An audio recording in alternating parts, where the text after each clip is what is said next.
evening of the season for Game 2 of this series, the final regular season home set. The Bulldogs and the Razorbacks, and Brady Tygart ready to work. Bryce Chance is the batter, and we're off and rolling. And the first one hammered foul, and that nearly took out the third base coach, who had to leap out of the way on the swing from Chance, and everybody coming down from the bullpen okay as well. Chance a night ago was on base 3 times, scored a run, drove in a run with a sac fly, hitting .292. And that breaking ball misses a little bit in. Our plate umpires, Jeff Head, Kevin Sweeney umpires at first, Damian Beal at second, Scott Klein at third. Now for Brady Tygart, you know this game certainly means a little bit to him, facing one of his home state teams. Last year he faced Mississippi State, but he went just a couple of shutout innings. That's when he was building back up and starting rather than relieving. But Troy, he's coming off maybe his worst performance as a Razorback. At least DVH said this week that Brady would tell you that. Really fought his command at Kentucky in a game that Arkansas gave up 11 runs last week, the most they've given up this season. Yeah, I think so. And it's all around the fastball for Brady Tygart. He's been kind of spinning off that pitch a little bit. When he misses, a lot of times he'll miss glove side. You can see the command right there is just not spot on so far for Brady Tygart. Well, it's not what the Razorbacks wanted to see after a game in which they walked 9 last night. Now, they did strike out 16, but I would say the pitchers were involved in a little bit of everything between the walks and the Ks. And Arkansas went through quite a few pitchers as well, with Fouch and Gackle and McIntyre, and then Wood, who we thought maybe might have some long relief innings or even a start. And here's David Mershon, the shortstop. He walked 3 times yesterday, 3 of the 9. And Mershon takes one for a strike over the inside corner.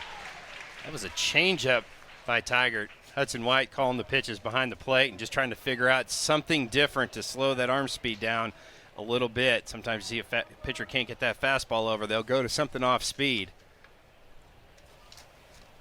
Tygart set right at that belt, and the pitch fades a little bit down and in. Yeah, Chance and Mershon really set the table for Dakota Jordan and Hunter Hines. And when they're going, this Mississippi State team can really get on a roll. Tygart rocking to that set position. And his pitch is a breaking ball that runs a little bit in and misses. That almost hit Mershon.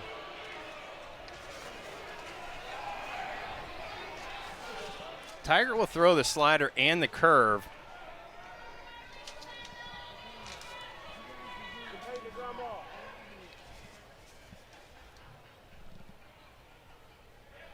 That's a long pause before the pitch. And that almost hit Mershon again, but so far in it gets away from White, and that's a free base for Bryce Chance. You know, Tygart has the 6th best earned run average in the SEC at 3.34, but Troy, it's been a battle at times. He even said a couple of weeks ago that he was going to stop thinking and then just start pitching. In other words, maybe in his head a little bit, maybe kind of really laboring over some of the pitch decisions or whatnot. I think pitching, again, it's a lot like hitting, and you start overthinking it. If you start thinking about mechanics, you don't have time to do that in the game. You just have to kind of let the natural ability take over. I think this is a big pitch for Brady Tygart. Can he get Mershon right here without having a free pass? Here comes the payoff. That's down and in, so back-to-back walks, just as last night began when Hagan walked the first 2 he faced. The same 2 hitters. Now he bounced back for 3 straight strikeouts, but Brady 11 pitches in and a couple of walks, and this is not how the Razorbacks have drawn things up from a pitching standpoint.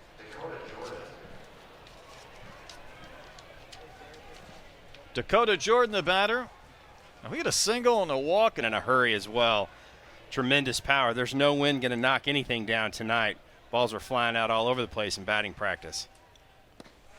Best pitch of the night from Brady Tygart. But how about 18 inches of horizontal break and 12 of vertical? That's got some movement.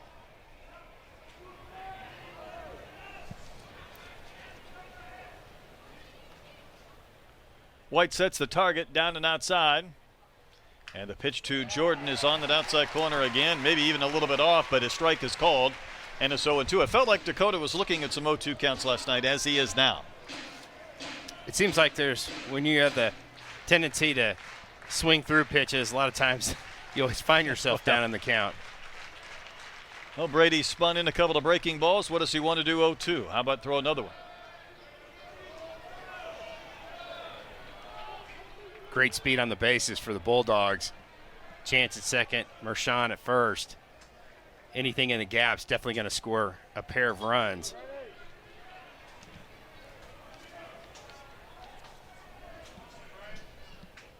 Pitch timer at 3. When that's delivered, it's up the middle. Stovall behind the bag with a bobble.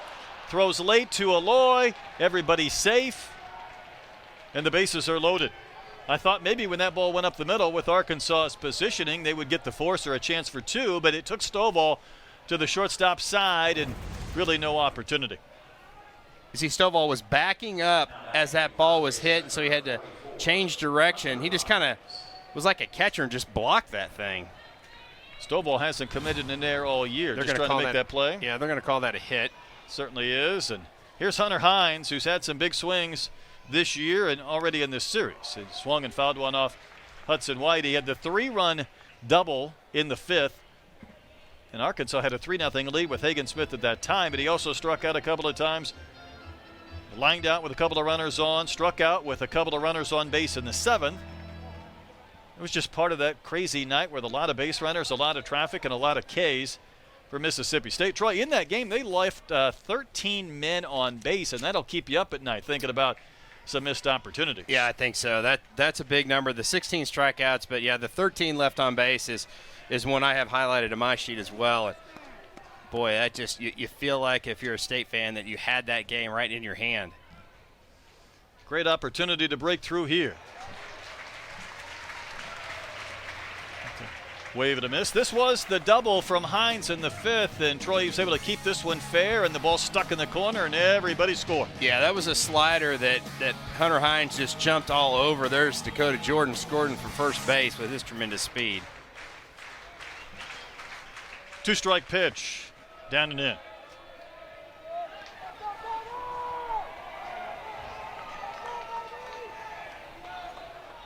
We saw this a lot last night, too. Getting ahead, but maybe really kind of working to finish guys off. You certainly don't want to hang a pitch or leave one over the plate after jumping ahead, but Arkansas needs some outs.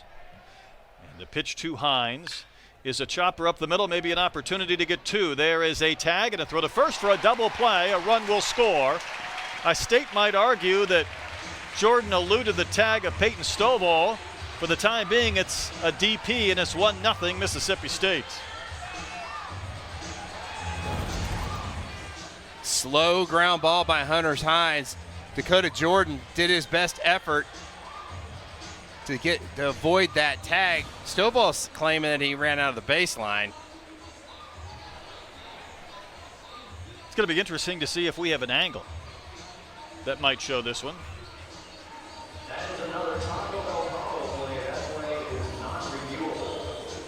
Did they call Jordan safe at second? I thought Damian Beal indicated that the out was recorded. It looked like he motioned that he was out. Well, Chris Lamone is out for a conversation. They're saying it's non-reviewable, but Jordan's still standing at second base. I thought Damian Beal indicated that he was out. Well, he did. Yeah, he pointed at him like why is he still standing at second base? Maybe he's just trying to argue his point. He said, if I stay out here, nobody will notice me. They said it wasn't reviewable. I was just beginning to wonder if there was even a look right now. And finally, Beal being told, son, you've got to leave. But it's a 1-0 State lead. Well, that's what you do if you're Hunter Hines. I know it's not the ball you wanted to hit, but you put the ball in play, you're going to get an RBI in that situation. That's one of those times you just can't pop out or strike out. Well, no RBI, but he did get the run in, and this is Amani Larry. I got to believe tonight if they face each other 3 times, somebody's going to get hit by a pitch. And there's a curve in for a strike. Tigers hit 14 guys this year. It is a crazy number. I mean, he has had some stretches where he's really run into some batters with the HBPs, and Larry's been hit 16 times as he waves and misses. So you would think at some point tonight maybe Brady might run one of those curveballs in and hit Larry. But again, he has jumped ahead in the count, 0-2, which he has done with some regularity. Marshawn with a huge lead over at third base. And there's a curve that carries way outside. You're right. Something's almost got to give with a hit batter and a pitcher that plunks a lot of guys. And for Brady, oftentimes it's that slow curve that he leaves up and in. He would love to get out of this inning with only 1 run scoring. Looks like he has a bit of a changeup grip here. That ball tagged to left field, into the corner, near the bullpen, and it's gone. Larry with a 3-run homer. A 2-strike, 3-run bomb. That's a great swing by Imani Larry. Got the fastball in and just absolutely hammered that thing out to left field. It did not get up. How about exit velocity or exit launch angle? 19. That is just a bullet. It was a bullet. It's a 3-0 Mississippi State lead, and Troy, off the bat, that just sounded like it had a chance to do some damage. Only question is, would it carry into the bullpen? And it did. How big was that double play for Arkansas right there? It helped out immensely, but when you get to that point with 2 outs and 2 strikes, Brady wanted to finish him off, and then he gives up the home run. So 3-0 State, and now Aaron Davis, the batter. Davis went 1 for 5 last night. The one hit he had was a little dribbler by the mound that McIntyre couldn't field in the 9th inning and then dropped the throw at first, but he was given a base hit. And that's when State had the bases loaded. They didn't score. They loaded them up with nobody out this inning, and they plated 3. So it's a day late, but nonetheless a very good beginning for the Bulldogs. And there's the curveball for strike 3, so Tigert had to work.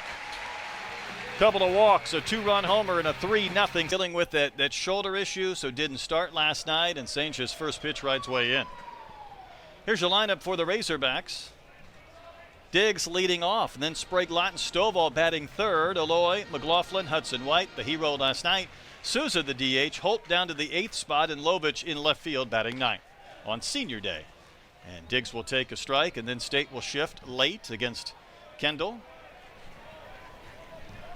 Diggs hitting .246 on the year, and I know at times this year's probably been a little bit frustrating for Kendall.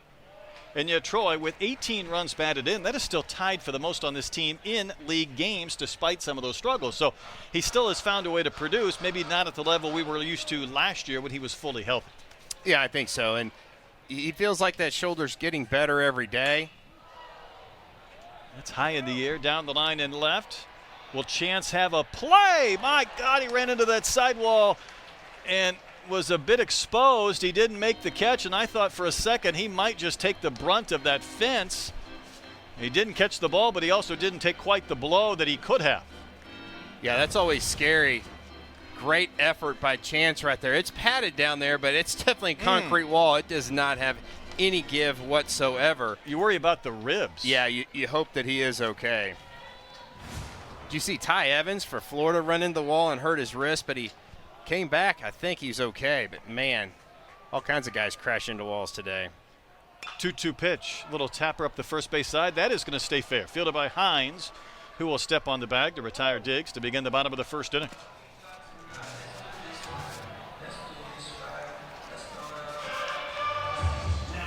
St. Joe has the 8th best earned run average in the SEC. And Troy, he's a guy who throws a lot of innings, and you would expect that because of the uniqueness of being able to throw with both hands, right and left. I mean, he might have a 120, 130 pitch performance in which some of those are left-handed as he faces Jared Sprague-Lott. Yeah, you'll see him dominantly be right-handed, but you're right. He'll pick off 25, 30 pitches, and if he goes 100 on the right side, then he can go deep into a ball game. Well, Jared Sprague-Lott had a big game last night. Had 3 hits, a big home run in the 6th inning, his 7th of the year. He's now second on the team with that batting average. OPS just under 1,000. His SEC batting average just under 300. And he has also been someone who's taken his walks, maybe not at the level that McLaughlin has, but still a patient hitter at times. Batting second tonight. Yeah, I think you really see. Lifted to center, Jordan. Back and then in will make the catch for the second out. I was going to say Sprague-Lott stays in the zone pretty well, but when you got stuff like Sinja, he's tough to hit.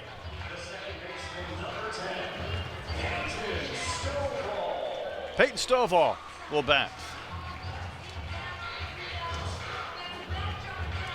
So here's some splits on Senja. Left-handers hitting 262 off of him. How about righties 169? And that's because, again, he's probably a little bit right-handed as that one goes to the backstop, but it's unique as well. And the one thing about Senja last weekend, he came out of the game and went into the dugout, maybe even into the tunnel. The umpire followed him down there. I think he had a blister issue, so I don't know if they did something quickly to maybe the pitching hand, which would be, of course, unique because you're using both. His line against Alabama went 7 innings, trying to get a perfect first after his team scored 3 in the top of the first inning. There's a lot of life and carry on that fastball, especially from the right-hand side, 95 on that last pitch. Stovall with a big chopper bounced to Pulliam, backpedaling to the outfield grass. He'll throw at his counterpart Stovall, and the Razorbacks go quietly and in order against Senja. On we go to the second. Miller Walk scored a run last night. And Tigert looking for a bounce-back second inning, gets one rolled foul, first base side. DVH last night got career win at the Division I level, number 1,200. That's a big round number, counting his stops at Nebraska and Arkansas and Northwestern State. Coached 1 year at Central Missouri State in Warrensburg. I think he won the NAIA National Championship that year. D2, and we don't count that one for the total, yep. but 1,200 wins nonetheless. You know, I think a lot of people have asked Coach Van Horn, not just this week, but over the last couple of weeks and this year, national guys, they want to know the secret sauce because this program has been so consistent, probably the best team in this division over the last 5 or 6 years, while 3 other teams within the division have won national championships. But I always tune in and listen to hear what he has to say. Oftentimes the answer's similar, but there might be an adaptation or a change because never has been college sports has been this chaotic, but there's been a calmness and consistency around Arkansas that's been so hard to find at other levels, other teams, other sports. And the 2-2 is a breaking ball for strike 3 called, and there's the breaking ball, the curve from Tigert for strike 3. Yeah, when it comes out of the hand, you think that as a hitter, you think that ball's going to be way high. You don't think there's any chance it's going to drop into the strike zone, and then the bottom falls out on it. But, yeah, getting back to DVH and the Arkansas program, I like what he said. He said that they love when the freshmen come in and really adapt to the culture of the program, and those are the guys that teach the newcomers, what it's all about, what their work ethic's like, how they go about their business. And he said they've got a coaching staff that's been there for a while. But to me, that's the huge part. Yep, that is. This is Ethan Pulliam. He's going to drive a ball in the air, left center field, well struck. Holt on the move, running back into a dive. Unbelievable! Peyton Holt has turned in highlight play, one after another. First the deke, last night the dive, tonight the tumble. The kid has moxie, and he knows only one speed. Yeah, his body didn't have gears, does it, Brett? It's just full throttle open. That is unbelievable. Off the bat, that ball's absolutely tattooed. How about 101 off the bat? And Peyton Holt just flat out outruns that baseball and lays out on the warning track. That's like diving on rocks out there. What a landing. And I'm going to table the DVH discussion for a moment as Johnny Long bats. We remember the play he made last night. He started to get twisted around, and then he laid out, and he reached back across his body, and he made a great catch, and he gave me the line of the year. Not only does the kid play hard, he's become a quote machine as well. And that pitch spiked down and out. And I asked him how in the world did he catch that ball, and he said, I'm glad God gave me the natural athletic ability to overcome a terrible route. I can feel for him. I think I've taken a bad route or two in my day. 2-0 pitch is down and out. That's hilarious. So he fully admitted he kind of overran the ball and had to turn around and make a catch. But that was just a flat-out sprawling effort on the track, and I hope he's okay. It looks like there's some blood down on that pan, and it's probably coming off his hand or his wrist. That warning track is like landing on a blade of glass or something out there. Yeah, it's rough. There's some little pebbles. Yeah, that he's shaking hand's that thing hurting. out.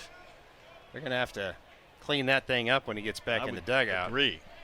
And the count 3-1. And that's a called strike as Long was getting ready to toss his bat aside. He thought it was down. I thought it was down. And instead of a 2-out walk, the inning will continue. Chris Lemonis is not at all happy.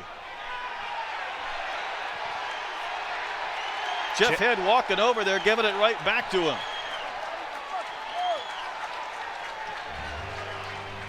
Well, that was an exchange right there. It certainly was. I think Chris Lemonis has got a pretty good argument.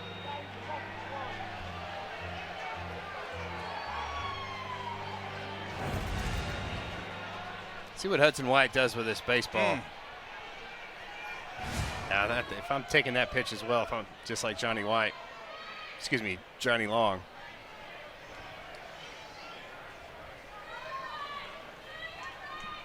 That lineman things up just a bit. And that one's outside. That's ball 4. I guess I can get back to that DVH discussion. Troy, you mentioned the coaches that have stuck around. Nate Thompson's a potential future head coach. Matt Hobbs, the same thing. And in this era where we're seeing coaches in other sports constantly, Arkansas has gone through so many offensive coordinators, I'd have to think about it to process them over the last 4 or 5 years. These guys have been here. It's communication, it's consistency, it's talented coaches, and that's what gives you an opportunity in this wild world of sports and constant change to be the steady ship. Yeah, I think that's really hitting the nail on the head. And I think the other big thing is this coaching staff is very upfront with their players. They really let these kids know what to expect as far as playing time. DVH talked about having an open door concept. He said, hey, I'm open to have guys come in and talk to me. That's kind of what Will McIntyre did. He said, hey, coach, I'm not getting enough time to pitch a few years ago. And then next thing you know, he starts pitching a bunch. So, you know, he's open for letting these kids have a voice. And you know what? I'll tell you one other thing. As Bryce Chance bats, and he walked and scored in the first. To me, you know, we keep getting older. The players, they stay the same age. And there's one way, I think, to have a lot of success communicating with them, as this one will carry over and be able to play. Be yourself and be forthright. And DVH is nothing if not both of those. I mean, he is up front. It might hurt a little bit at times. Maybe the truth stings. But I think once you're done with the conversation, you appreciate the fact that you know exactly what he's thinking, and he will tell you, and then you can move on and get better. Yeah, I think so. And that's I think that's all you can ask.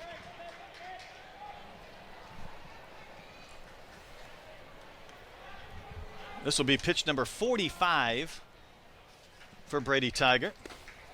And that curve carries outside.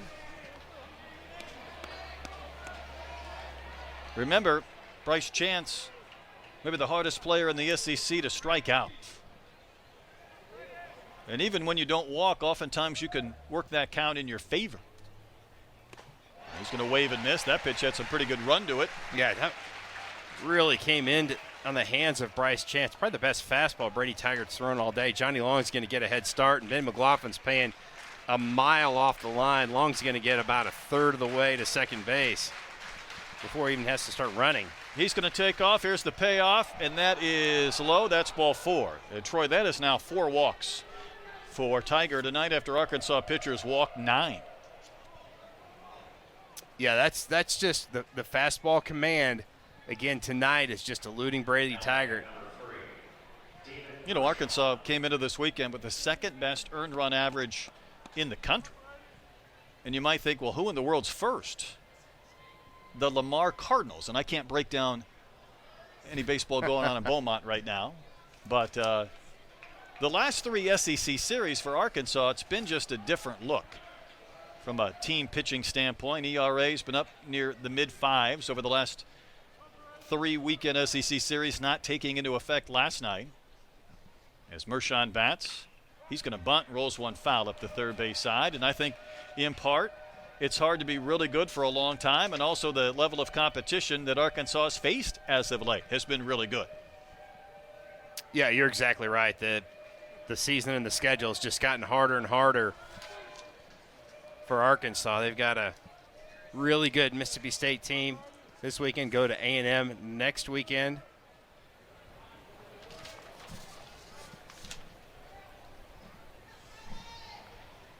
Brett, this is a really big situation right here for Brady Tygart in Arkansas. State really wants to blow this thing open. Cue shot. Aloy's going to have a hard time coming around that baseball to make a throw, and he doesn't even offer one. He was up the middle, even with 2 outs. He got to that baseball. He was looking to see if Long might round third. He did not. 2 walks and an infield single have loaded up the bases for their power hitter Dakota Jordan, and I wouldn't be surprised if DVH doesn't entertain the idea of making a change early, because Bybee has to be about ready in that bullpen. I mean, that's not a hard hit ball. I mean, that could be an out if it's at any infielder, but regardless, now you're getting a little bit deeper with 1 swing. Could make this 7-0 in a hurry. I think Dakota Jordan's going to see a steady diet of breaking balls right here. The thing is, if you're Brady Tygart, you just don't want to hang one, because, he can lose one in a hurry. And that's what you're going to do. You're going to spin it off the plate, and can you throw 3 strikes with it? That's the big question.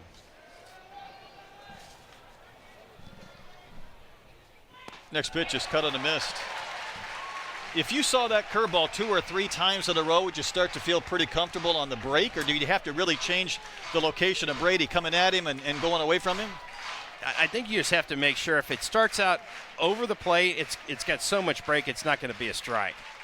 Like that one right there. It started probably on the outer third.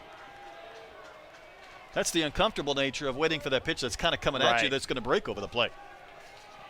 You must have to wait to let it be almost right at you, and then that's going to break in the zone. Bases full of Bulldogs, and a 2-2 pitch to Jordan, and that was one of those that you could tell almost out of his hand wasn't going to finish in the zone. Renner's getting a head start.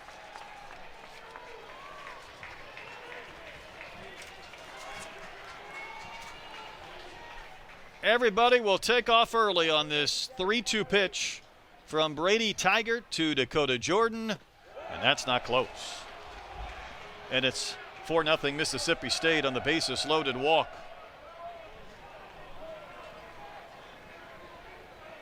Remember, this inning started with 2 quick outs and the 9-hole hitter batting Troy, and it's been walk, walk, infield single, walk since. Yeah, that's going to do it for Brady Tygart. Felt like Arkansas kind of pushed some of their chips into the center of the table yesterday and threw a lot of quality arms. I think they wanted to see Brady go deep. Well, he won't get through this. Hines bounced into a double play back in the first with the bases loaded, so he's hitting with the bases loaded for the 2nd time in this game, and Arkansas hasn't even had a base runner yet. Really nice first pitch changeup by Ben Bybee at 85. Chance, Mershon, and Jordan, the base runners. I think Arkansas might want to reconsider the material they use on their warning tracks. Boy, I'll between tell you Kendall what, Diggs and they've Holt. chewed up some of their players for sure. I mean, you almost need that stuff that's like chewed up tires. if he slides into second base with those pants, you almost need to get out of his way as an infielder. You don't want to come in contact with all that. That's a mess. Needs to get a new pair of pants. Run up the tunnel. 2 strikes the count from Bybee to Hunter Hines. See if Bybee doesn't try to climb the ladder with a fastball right here. If you throw it up, you're going to need to get it way up. 2-strike pitch. Came down and in. You saw the numbers for Bybee when he pitched on May the 1st. A late afternoon game midweek against Missouri State. 4 scoreless innings, didn't walk anybody, and struck out 6. Well, a little bit different when you come on out of that bullpen, inherit 3 base runners.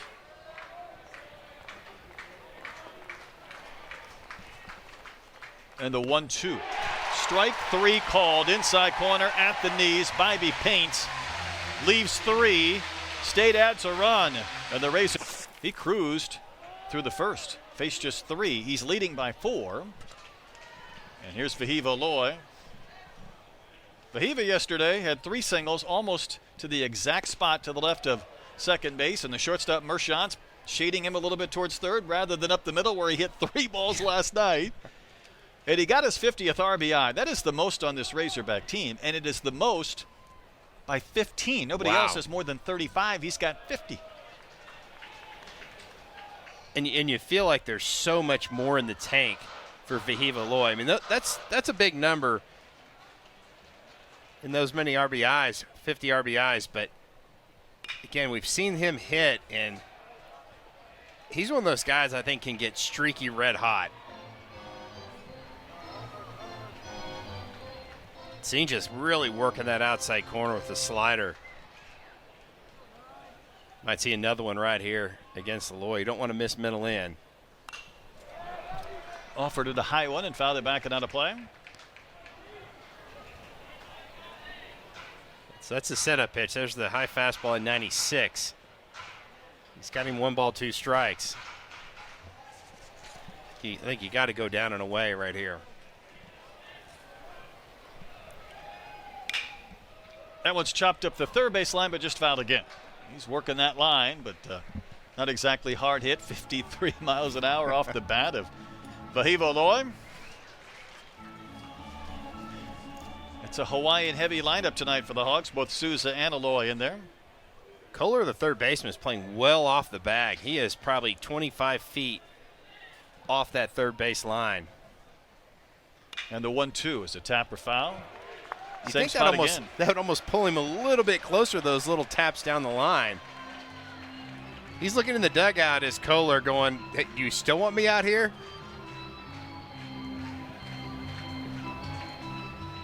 Tell you a little more about Senja this inning. They credit the fact that only 1% of the population has this possibility, and I thought that sounds high to me. Oh, I don't even think it's anywhere close to that. Eloy smashes one to center. Back goes Jordan, turning and running, looking up. It is off the very top of the wall, the yellow line. Eloy just missed a homer and has to settle for a leadoff double. That batter's eye is recessed a bit, so it would be impossible to hit off that yellow line, ricochet, and then land back down. But for a split second, I thought maybe he had just enough to get it off and over the wall for a homer. Boy, you really saw when Dakota Jordan just put his head down and just started running. You thought at that point it's going to be gone, but right off the top of that wall, you see Damian Beal, the umpire, second base umpire, running out, had his arms out to the side saying, no, that ball's in play. 107 off the bat. Trackman said it went 406 feet. Well, it didn't get more than 400 because that's where the fence is. I guess without the fence. Guess we would have traveled that extra 6 feet. There you go. First hit, first base runner against Senja. Arkansas feels like they've really got to chip away and just get something on the board. I would agree. There's a lot of baseball left to be played. But this state team can get on a roll with Senja on the mound. He can shut you down. And that one's outside of McLaughlin, who fell under 300 at 299 after last night going 0 for 3 with a walk and a couple of strikeouts. But Senja, again, born left-handed, wanted to be a catcher like his dad, and played in the Netherlands, so he started to learn to throw right-handed. And what's interesting here, you thought this might be an opportunity for him to flip and go left on left against McLaughlin, but he did not. But Ben actually is one of those that doesn't hit right-handers to the level you would think most lefties do. I think so. The splits kind of work in Senja throwing right-handed to Ben McLaughlin. The thing is, even as a little kid, both motions were super fluid and just a really loose throwing motion and arm. Sometimes you see kids, like, if they try to go the opposite way, it's really forced. McLaughlin batting .276 against righties, .353 against left-handers. And he'll wave and miss here, and it's 2-2. I mean, that's got to be part of the scouting report going in. Sometimes we're told that Senja will operate on feel, sometimes throwing from different sides to the same batter in a game, but that might be something they would discuss. How much would that mess you up? You see him one time righty, and then you see him lefty the next time. It'd be interesting. The 2-2 is outside, and the count has gone full. Everything to McLaughlin so far has been hard. It's that fastball tailing away.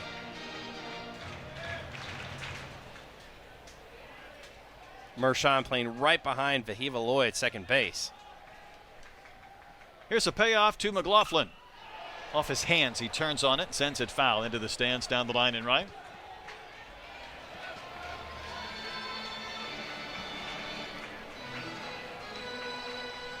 Everybody's okay, I think. Well-populated stands. Had to get those Kevin Kopps bobbleheads tonight. 2,000 given out. Kevin's father, Rick, threw out a first pitch before the game. But State has had a lot more fun this evening. But Arkansas trying to get back into this contest. The walk to McLaughlin puts a couple of runners on base.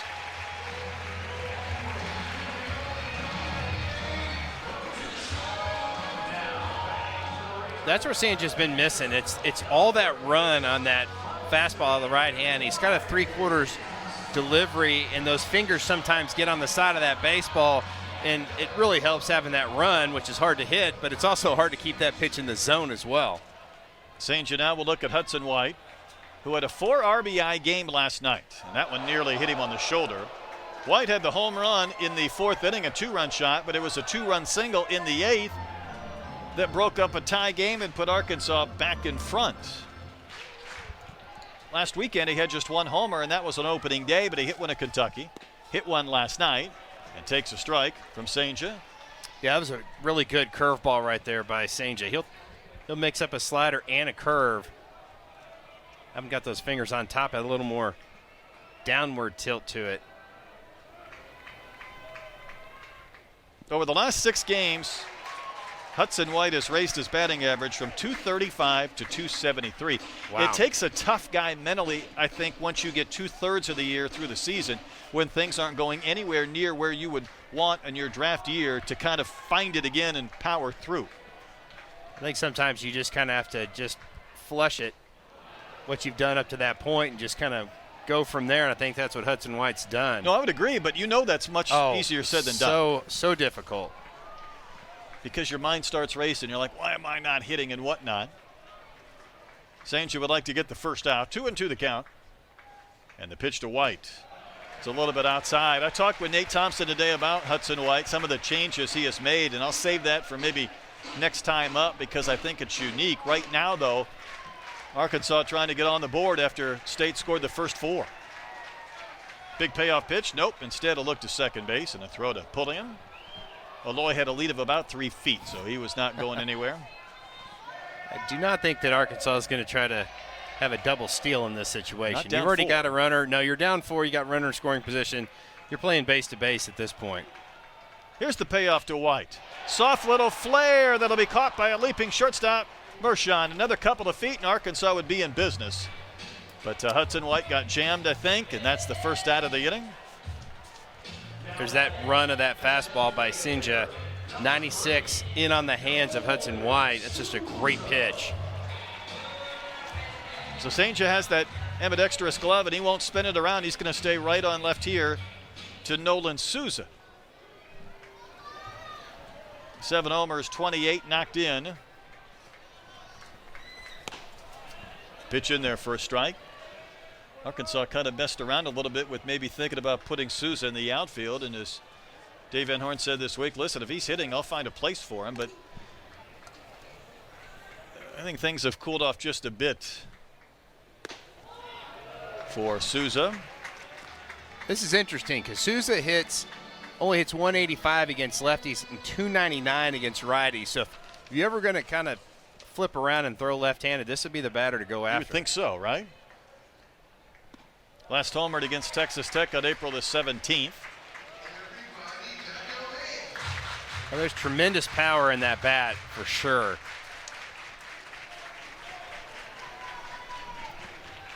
That was a big first out, though, getting White to really line to short. was. Wave and a miss at 95, and Souza came up empty. Sanjay just blew that one right past him. Sanjay and Souza. That might cause some problems. About 14 inches of run on that last fastball.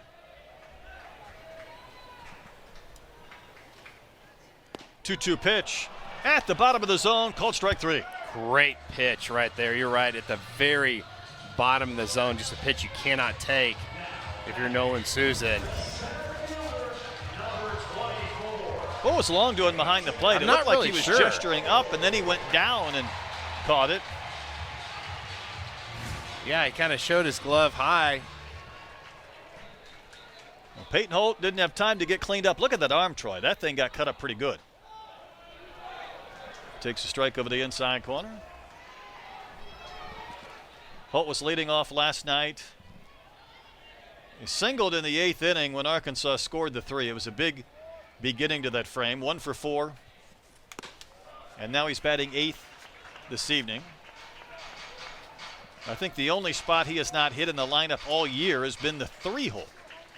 Same for Hudson White, so maybe DVH needs to throw him in there so they can complete the tour. Little That's chopper trouble. to third. Kohler in on the grass. Will throw to first base, and that will end the inning. So good start for Arkansas, getting a couple of bases. And why State has the lead tonight. He hammered a homer into the bullpen back in the first inning. Yeah, big 2-run shot, just a absolute rocket. Looked like it only got 20, 25 feet off the ground. Last year he homered against the Razorbacks. Played 53 games. Hit .297. A couple of years ago he was at New Orleans. Also East Central Community College before that. So he's homered in back-to-back years against the Razorbacks. Bybee has misfired in the first 2 in the third inning. Outfield and infield pretty much as straight away as you can possibly be in today's day and age. And that's in there for a strike.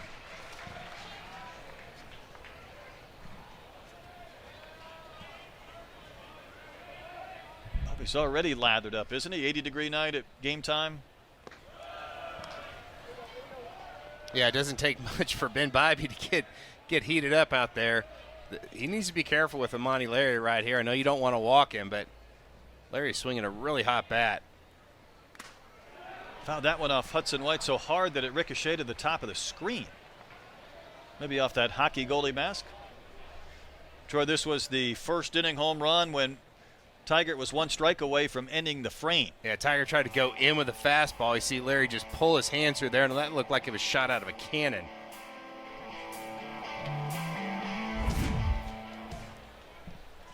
Neither of these teams homer a lot. They're both near the bottom in the SEC standings, but Arkansas hit a pair last night. Home run from Larry in the first this evening. Bybee's payoff pitch outside, so the walks continue. Troy, if I would tell you that's 14 walks so far in the series from the team that came in with the second best earned run average in the country, would you believe me? Blowing my mind right there.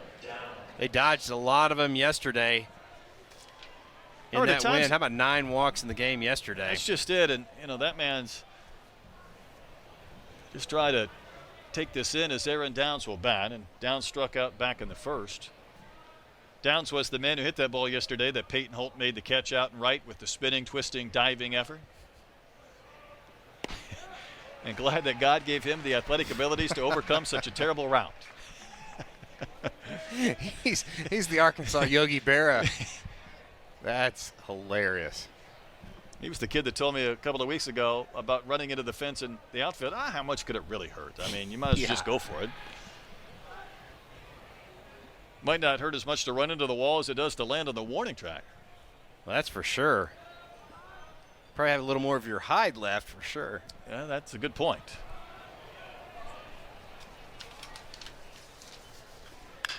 Downs will swing and drive one down the line and right, not a play. Arkansas also in on the recruiting of Aaron Downs along with Vanderbilt. So again, Arkansas hit 0-2. Troy, it's one thing if you're constantly behind guys, but Arkansas has been ahead of a lot of hitters last night. And I don't know if you think that Arkansas's nibbled a little too much or maybe had hard times finishing off these Bulldogs, or whether State's done a really good job laying off some of the pitches. Spitting off some of those pitches right there. That was a great job by Downs. This is a good count to run on, and if you're up 4-0, if you're Mississippi State, you can take a few extra chances. Larry is 8 for 12 in stolen bases. Great speed. Got a really short lead, though. Bybee's pitch. That's off the corner. That was a pitch to go on. It was a breaking ball down and away. That was really never in danger of being in the zone. That was one where even Downs out of the hands probably thinking, I'm not going to swing. That's a take. I think so. Some of those pitches you can. The second it's released, you're like, okay, that's not going to be a strike. Nobody out, top of the third inning.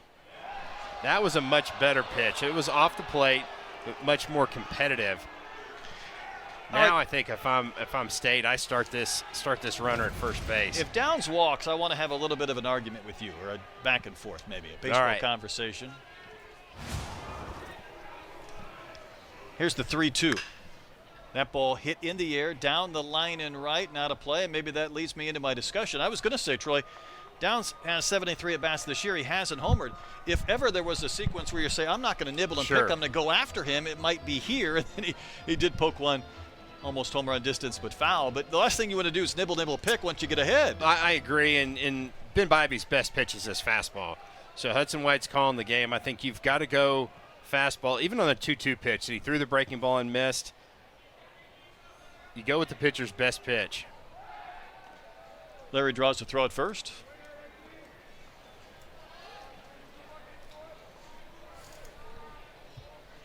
Last night, State said they really wanted to get Hagen Smith out as quickly as they could, and he went 5 innings. Today, Tigert went an inning and 2/3. Now, Bybee, I'm sure the design is to have him go deep into this game. That pitch is just outside. That is another walk, and again, that is off the corner when it was 0-2, 1-2 early. Agree. You just can't be that fine. And this is going to bring Matt Hobbs out there, and he's may even have as much of a conversation with Hudson White as he's count up. They've laid off those borderline pitches. That man's saying the same thing. He's saying, listen, those pitches, they're a little bit outside, and our guys are up, and then they're not finishing them off. Here's Kohler. Runs up to bunt. Bunts one foul.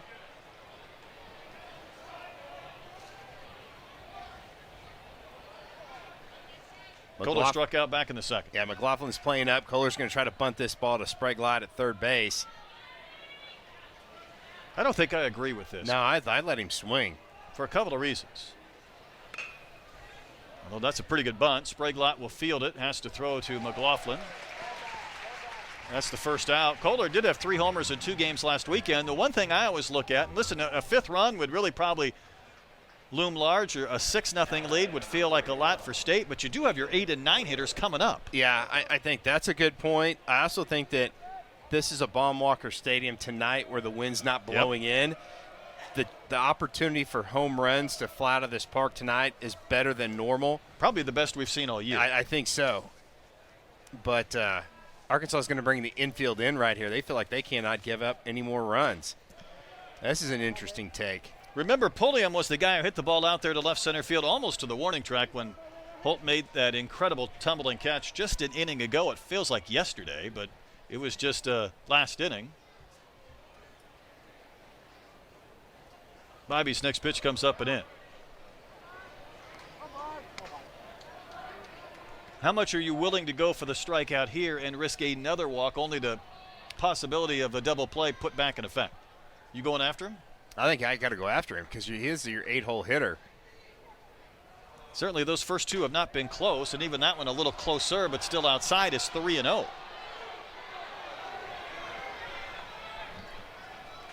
Yeah, definitely well off the plate. At least 3 baseballs outside the zone. That's an easy ball call for Jeff Head.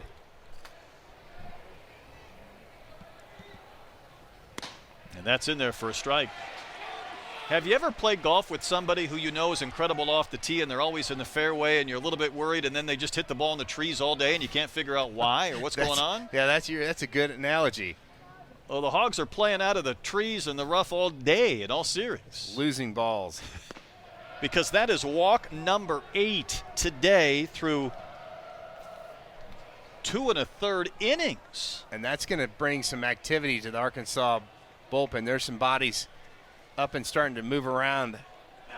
I'm this really has the shocked. feel of a Sunday game, doesn't it? Yeah, when it you're really out pitching? does. It feels like that both teams are just trying to piecemeal it together. Remember, Bybee in 4 innings against Missouri State, and listen, that's a different M State than this M Sure. State, but he didn't walk anybody in 4 frames. This is Johnny Long, who walked and scored last inning, and he scored on a bases-loaded walk.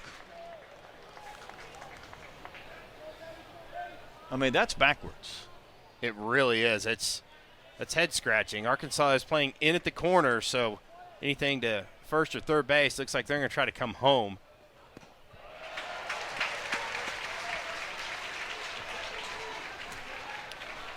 Nothing in 2 quickly.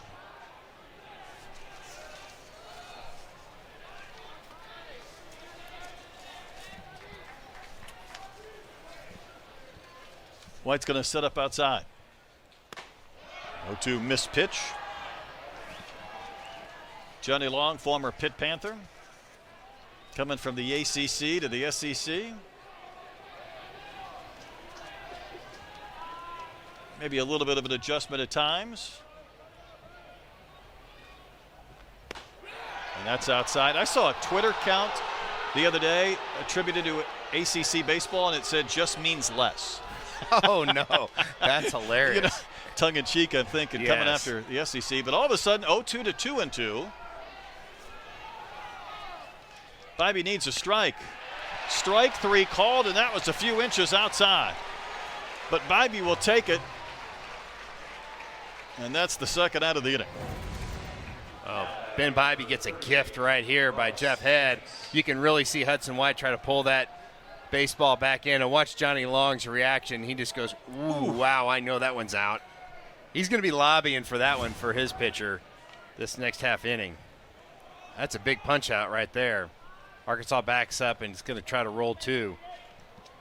Bryce Chance, the leadoff hitter, up. He's walked twice. Ground ball to short. Malloy has an opportunity to end the inning, and he will with the throw to first base. So, State lead their claim. Boy, they really were. They had a beer garden across the street, so I think some fans were partaking in some beverages before the ball game. Was it Brew Pig Suey? I think it was. As Lovich takes ball 1 inside. We had a Brew Pig Suey before a soccer game, and it was like 11 a.m. on a Sunday, and I said, I'm all in favor of this. I mean, they were firing it up early back in the fall. Lovich drives one into the center, but Jordan was already deep and shaded in that direction, and he'll make the catch. And one time through the lineup, Arkansas has 1 hit against Jurangelo Sanger. Have we seen him go lefty yet? No, he has been all righty. This is interesting. Keep trying to look at some of these Arkansas splits, and we saw Pat Vendetti, I think is how you say his name, do this a few years back. Wasn't he at Creighton and then on in the that sounds the right. majors? Kendall Diggs bounced out to first softly. His only time in. Here's another guy. Diggs only hits 186 against lefties. Grounds one to the right side. Pulliam kind of skidded to a stop and made that play. Throws out Diggs for the second out. Well, he's just getting outs. It doesn't really matter That's what right. he's I guess it throwing doesn't with. matter, does it? It's like, hey, just keep on him rolling. The only thing is, if you're ever wondering if he can go even deeper into the game, and 7 innings last time through was awfully good in today's day and age, and then you throw a few pitches left-handed just to give you a little break. Hey, you could always just flip it over in like the 6th inning and just go lefty from that point on. Well, you got a couple of And guys here that played. ride it out as long as you can. Yeah, might as well. Got a couple of guys here that played in the Little League World Series. Jared Spraglott was on the Philadelphia team with Monet Davis in 2014, and we saw Sange's highlights from Curacao in 2016 in Williamsport. I mean, there's a handful of guys in this series. David Mershon, another. He was in the 2015 Little League World Series for Taylor, South Carolina. So these guys, they're used to playing in front of crowds like this and then some. That's a big stage for a young kid. Spraglott flew out to center back in the first. When Mershon, the shortstop's really swung over in the hole, and then the third baseman, Kohler's well off the line. They're really pinching that hole, that 5-6 hole on Spraglott. Jared has reached base safely in 21 straight games. His on-base percentage, a good one, over 450. See the alignment for State.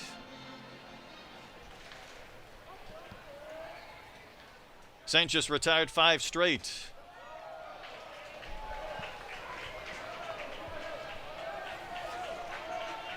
Spraglott homered last night.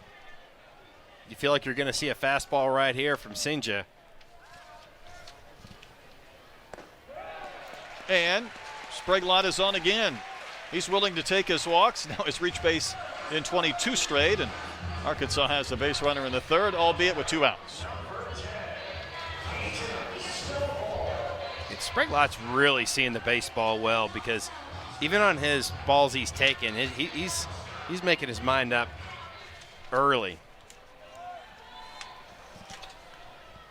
Stovall rolled out to second his only time in. Feel like Stovall's due for a long ball this weekend? Yeah, I really do. the pop is definitely there. And again, he's not trying to hit through a 20-mile-an-hour wind, blowing straight in from right field. We were here midweek against Missouri State, and it was on May 1st where Stovall had 5 hits, 5 singles in the game. He had a couple of infield singles, knocked in a run, scored a run. It's hard to have 5 hits in a game. He did so, I believe, in the College World Series a couple of years ago, but he actually had one ball that he hit. It was in the absolute middle of the middle square of the tic-tac-toe TrackMan device. It was right down the chute. That's one of those you better get a base hit on it, at least not miss it. Stovall drives one in the air, rather deep left center field. Jordan back at the wall, leaping high. He made the catch. I'm not sure if that ball was going to get out or not, but near the top of the yellow line, and Jordan, 4th inning, 4-0 Mississippi State. Ben Bybee back out there. Mershon, Jordan, and Hines will bat. First pitch, stroked into right by Mershon for a single, and he's been on base all 3 times today. Leadoff base hit in the 4th. Yeah, 3 walks yesterday, and again, he's kind of the one who stirs that drink for the Bulldogs. Hey, let me tell you about that Kentucky game yesterday, though, because Arkansas looked like they were going to catch the Wildcats. Kentucky scored 3 in the 8th to make it a 6-6 game. Florida scored 2 in the bottom of the 8th. Kentucky had a 3-run homer with 1 out to go in the 9th to jump ahead a run. Florida scored to tie it up in the 9th. Kentucky scored 3 in the 10th. Florida scored 2 in the 10th, but lost by a run. Whew. That's some action. And then LSU had a big lead that slipped away at Alabama, and I was talking about how I feel like they're going to be in the tournament, but that one stung for the Tigers. And Jordan has a chance to do a little more damage. Walk with the bases loaded back in the 2nd inning. And there's a throw to first for Mershon, who swiped 22, and he certainly is the biggest threat to run. Yeah, 22 of 24.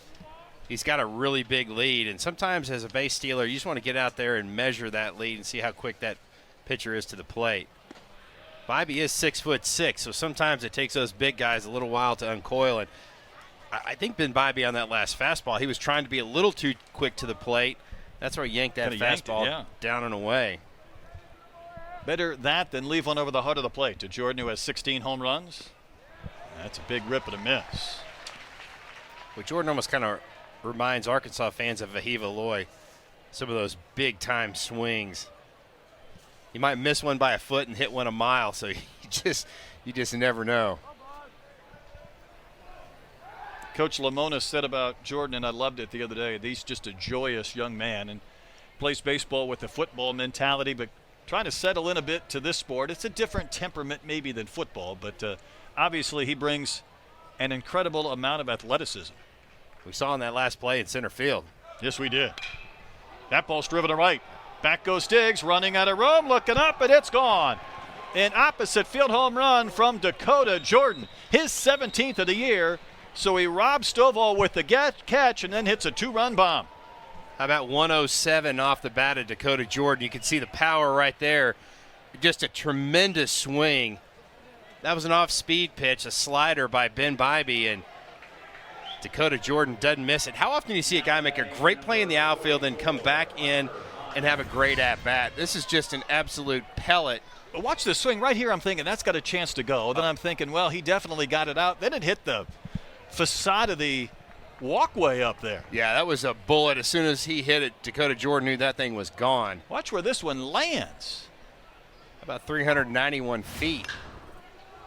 Into the shift off the bat of Hines, and Stovall's going to rob him, and that one stings for Hunter Hines, who's 0 for 3, even though his Bulldog team has a 6-0 lead. And these balls are not getting mishit by the Bulldogs at all. How many innings do you think Arkansas was kind of penciling in for Bybee when he came into this game in the 3rd inning, considering they used quite a few pitchers yesterday, including Gage Wood to close? And I mean, for me, I was thinking that, that 4-inning range. 4 innings? I think so. Well, he's trying to get through 2 1/3 here. Well, there's a lot of bodies in the Arkansas bullpen, and nobody's tossing right now, so that says a lot. It's like, hey, we're going to ride this horse for a while. Larry's going to pop one back and out of play. And at some point, if you're on the Arkansas coaching staff, you've got to make that decision. You've got to sit there and go, okay, hey, we've got to slug our way back into this game, but we've got to save some bullets for tomorrow when we were not down 6 runs. Well, there's no doubt about that. Pitches low and outside, 2-1.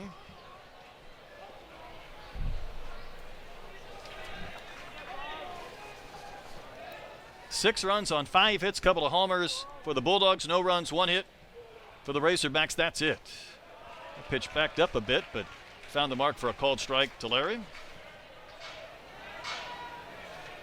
Still just 1 out for Arkansas. This is pitch number 41 for Ben Bybee. Good pitch on the corner for strike 3 called. So he's gone ground out, strikeout since the single and homer to begin the Bulldog 4th inning.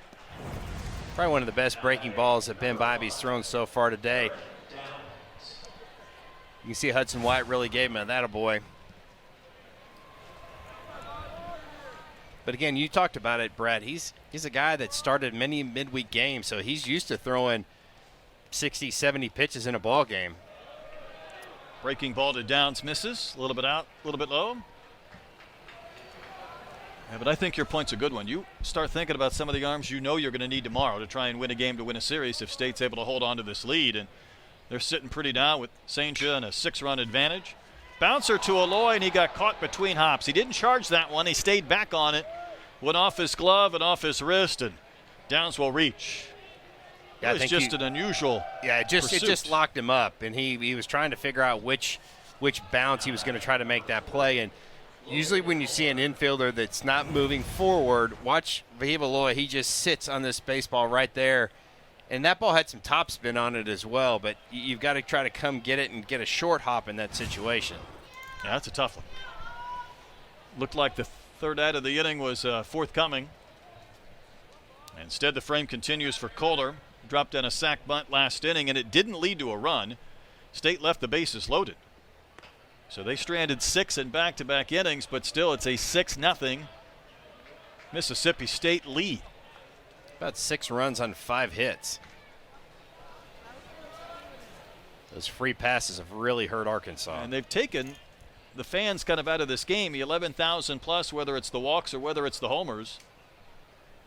This is not quite the house of horrors when the opponent's up 6-0. Yeah, you can almost hear a pin drop in this stadium, and it is packed tonight. Well over 11,000 in attendance. I mean, find me some open real estate out there in the hog pen in left field. Maybe in the top of the bleachers? Very top corners. And that's why Arkansas loves to host, and that's why State wants to do the same thing. Although, you know, women's basketball, there's a lot of conversation about getting away from having 16 host schools. They feel like it's unfair. Maybe go to a neutral environment. You know, it's hard to go beat Caitlin Clark in Iowa. But I will say, we'll see if we get time to finish this thought. And the 2-1 pitch is down and in. What happened when Iowa didn't play well in women's basketball, you feel the pressure in the stands. It gets quiet. The players feel it. And it's the same thing when you're in a regional and you're not performing well. I think it goes so. from a great advantage to a tension convention. Right. And I think that tension also kind of conveys to the players on the field. There's no doubt. 3-1 pitch, ripped to right, hit well. Logan Kohler adds another home run to Mississippi State's night. It's an 8-0 Bulldog lead, the second 2-run homer of this inning. And it was the 2-out air, Troy, that kept this frame going. Yeah, I think so. That's a ground ball right at Vahiva Aloy. He's got his hands on his hips out there at shortstop thinking, yeah, that one's on me. Just a great swing by Logan Kohler. Again, that's a fastball almost right down the middle. Kohler just hammered it. He admired it just for a second. I don't know if I can take any credit on this. I wanted him swinging away with a couple of base runners last inning, and he gave himself up. He was swinging here, and he did some damage. Yeah, how about 105 off the bat, 25-degree launch angle. And here's Pulliam. 8-0 Mississippi State lead. Pulliam, hometown product in Starkville. That's the number 1 punter in the state of Mississippi, a 5-star rating as a punter when he was in high school. He's got some cousins maybe you've heard of, Troy. Okay, bring it on. A couple of cousins played football at Mississippi State, but how about A.J. Brown, Ole Miss, and the Philadelphia Eagles? Oh, yeah. Big-time receiver. Tom Johnson III, Alonzo Lawrence. So he's got some football in his blood, but he's a baseball guy, and he's been robbed of an extra base hit, and he's walked in this game. Arkansas fans getting a little upset with the zone of Jeff Head, and that one's well off the plate, that last pitch. I think they're just upset in general right now. I think so. Just a little. Got to find somebody to gripe about. A little feisty. Might be time to go get in that caramel corn line and just chill out, grab yourself a beverage. Arkansas still trying to win this inning. And now the count has gone full. So not only did that 2-out error lead to a couple of runs, it's provided several more pitches for Bybee and company. Arkansas does have the left-hander Parker Coyle firing baseballs down in the Arkansas bullpen. 3-2 is outside. That is walk number 9 and number 18 in the series. Honest answer. And Johnny Long struck out with the bases loaded back in the third.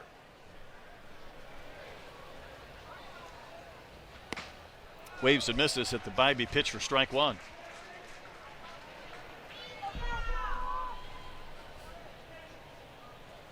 Somebody downstairs yelled easy out. I don't think there's been an easy out tonight in this Mississippi State lineup. I think if you're Bybee, you just got to lean on this fastball against Long right here. Chop it to short. Aloy's going to come through this baseball and throw on the run, and the frame ends after 8 batters, but Troy having a pair of 2-run homers for the Bulldogs. With some success, St. Just had more, and he's working to Aloy here in the bottom of the 4th inning. Vahiva just missed a homer. He doubled off the yellow line at the top of the center field wall. It stayed in the park, and that's kind of how this night has gone. And it is Kevin Kopp's bobblehead night. We've got a family friend of the Kopps family. Gavin, a 12-year-old from Hot Springs, up here sitting with us, an aspiring sports broadcaster, Troy. So we're breaking him in with quite a game here at an 8-0 Mississippi State advantage. A lot of excitement for the Bulldog fans up here. Here he is. There you go. Look right there. Wave. There's Gavin. He's excited to be here in the booth. We might scare him away from this profession. You know, on a related topic, DVH this week was honoring the Diamond Dolls, and he said, listen, they learn a lot of new words being so close to the dugout. Gavin might be learning a few things here between innings that we can't repeat. Just been an absolute head scratcher so far in this game for Arkansas, and Hog Bats knew that they're going to have a tough road to hoe with Ginsenja. Soft flare right to Hines for out number 1. How many times, though, in February and March when Arkansas is rolling to a 32-2 record at Baum Walker do we think one of the conditions going to improve for the hitters? And then you finally get one of these nights where the wind's not howling in, it's not 40 degrees or 50 degrees, and Saint has just absolutely dominated against the bats. Well, this stuff is just incredible. The fastball command has been spot on. He's still throwing the ball in the mid-90s with tremendous run. I'm having a conversation with Sinja right now. Not really sure what that's all about. Is it maybe just the speed of how he's going at these Arkansas hitters? But the first base umpire, Kevin Sweeney, went out there and just talked to him for about 15 or 20 seconds. He might have been saying, hey, are you going to throw left-handed? Because you faced a few left-handers. We want to see it. We'd like to see it. And McLaughlin did walk against Gerangelo back in the second. Arkansas had a couple of runners on, nobody out, but they didn't advance the runners, and they've had only one base runner since and no hits. How about still 96 right there by Sinja? 1-1 pitch just off that outside corner. It's quite a glove that Sinja's working with. Almost looks like it's Brewers colors, but again, he can spin that around and use that regardless. And the one thing we haven't seen that I'd really be curious to take a look at, there's times that maybe he might throw a pitch, say left-handed, the ball's hit in the gap, and if he's backing up home plate or backing up third base and receives it, he might spin it and then throw it with the other hand in a rundown of some That's sort. just crazy. And you got to understand, like, what's the logic of him spinning that glove in the middle of a play? Unless he's more comfortable. Well, that's true. Say right-handed if he threw lefty or vice versa, maybe. And listen, left-handers are a little bit off anyhow, so I don't know if you're left-handed and right-handed what that makes you. His hat's on straight, so that's good. Fouled back and out of play by McLaughlin.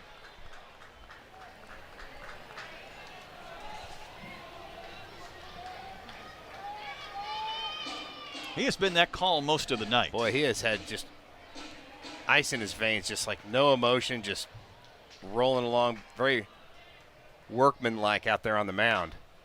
Off the fist, McLaughlin sends one foul down the line into the stands. That was about 3 or 4 inches inside right there. That was one of the self-defense swing by Ben McLaughlin. Somebody tried to make a leaping catch against the railing. I don't think it worked out well, but he might have ended up with a baseball anyhow. I mean, he was willing, like Peyton Holt. He was going into that fence. Sacrificed the body out there in the stands. High and outside, ball 3. We want to see that effort out of the fans.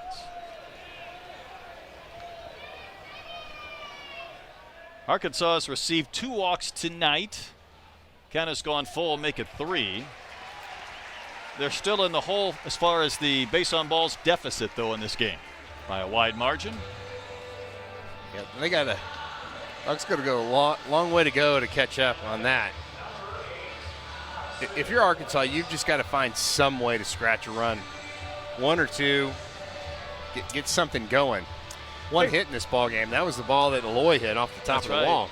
White had a soft liner that looked like he was headed out to left field, but it died in the glove of Mershon, the shortstop, in the second. Might have been the makings of a big inning. And I told you then that I talked to Nate Thompson about maybe some of the adjustments that Hudson White had made. And listen, when you're not hitting to the level that you want and then all of a sudden you do, we like to say, well, he's made some adjustments. Well, what are they? And, the conversation with Nate was so different than I've had before. He said the pressure between his knees, kind of a stance thing where you're locked up versus loose, and at the same time being whippy up top as far as with the hands and with the bat.